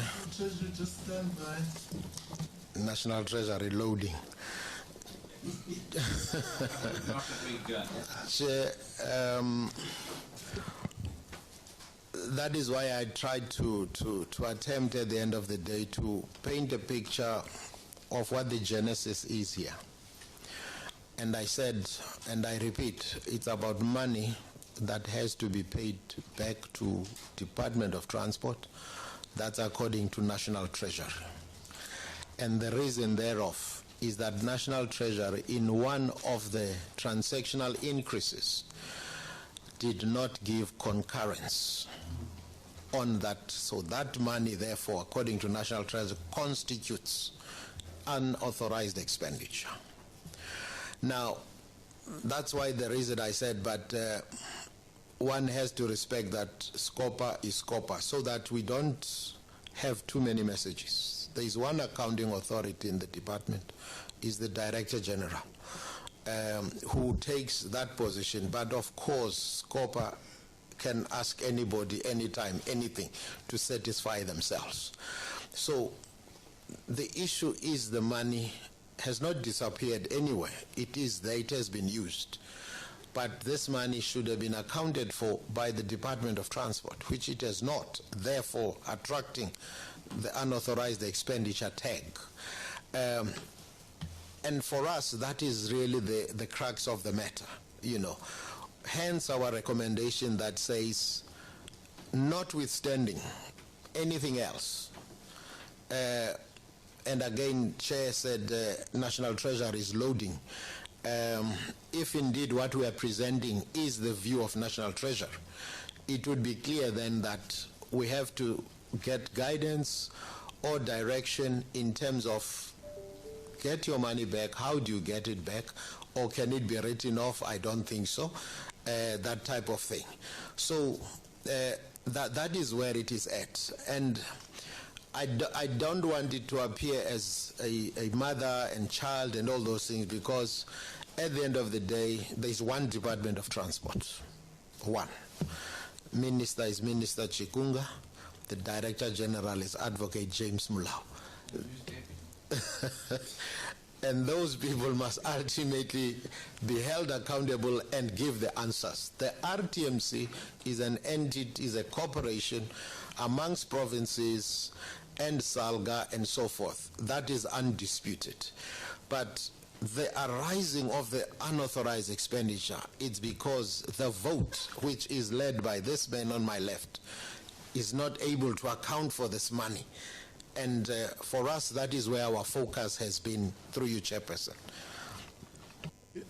National Treasury, maybe give us your reading and understanding of the situation. And colleagues, I've got a proposal I want to make on this matter after National Treasury to take this forward. Treasury, if there's any comment on your side, because the issue really is about the money. Is it housed correctly? Is it located correctly? Because the other issue could be collect, transfer, and be given an allocation, right? Because this unauthorized expenditure is going to escalate, and looking at the history of unauthorized expenditure, you will be saddled with this for 10 years if we don't resolve it. National Treasury. Thank you, Chair. So I think that there are two separate issues here. So what the Deputy Minister is highlighting is a separate issue in relation to the increase in the e-NATIS transaction fee. I think that was in 2017 or 2018. What we are talking about here is the time period before the contract was ceded to the RTMC by the Constitutional Court. So this was the process, the time where the contractual obligation for the operations and maintenance and the management of e-NATIS sat with the Department of Transport.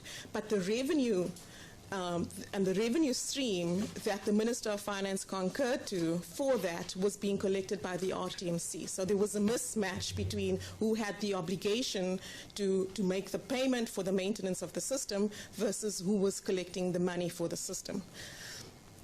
And so the unauthorized expenditure resulted in when the RTMC stopped paying this money back into the National Revenue Fund for us to appropriate to the Department of Transport for the payment for the contractual obligations of the system. Following the Constitutional Court judgment, the obligations around the management of the system was moved to the RTMC. So right now, the RTMC is collecting the revenue and they have the obligations for the management of the system.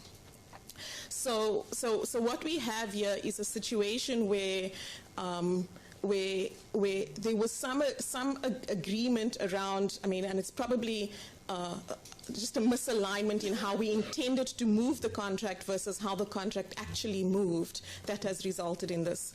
And so we think that the revenue that was collected, because the Minister of Finance's concurrence in 2007 was quite clear, the collection of the e-Natus transaction fee was for the operations and the maintenance of e-Natus.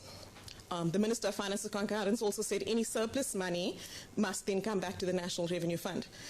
The overspending by the Department of Transport was that the money collected for the operations and maintenance of e-Natus was never spent on the operations and maintenance of e-Natus in 2013-14, 2014-15, and 2016-17, as that obligation then lied with the department. The money was spent on other things. But that's a different issue. We are dealing here with the unauthorized expenditure on the vote of the department. Our position is that these funds were collected. This was a user charge. It is defined as a user charge.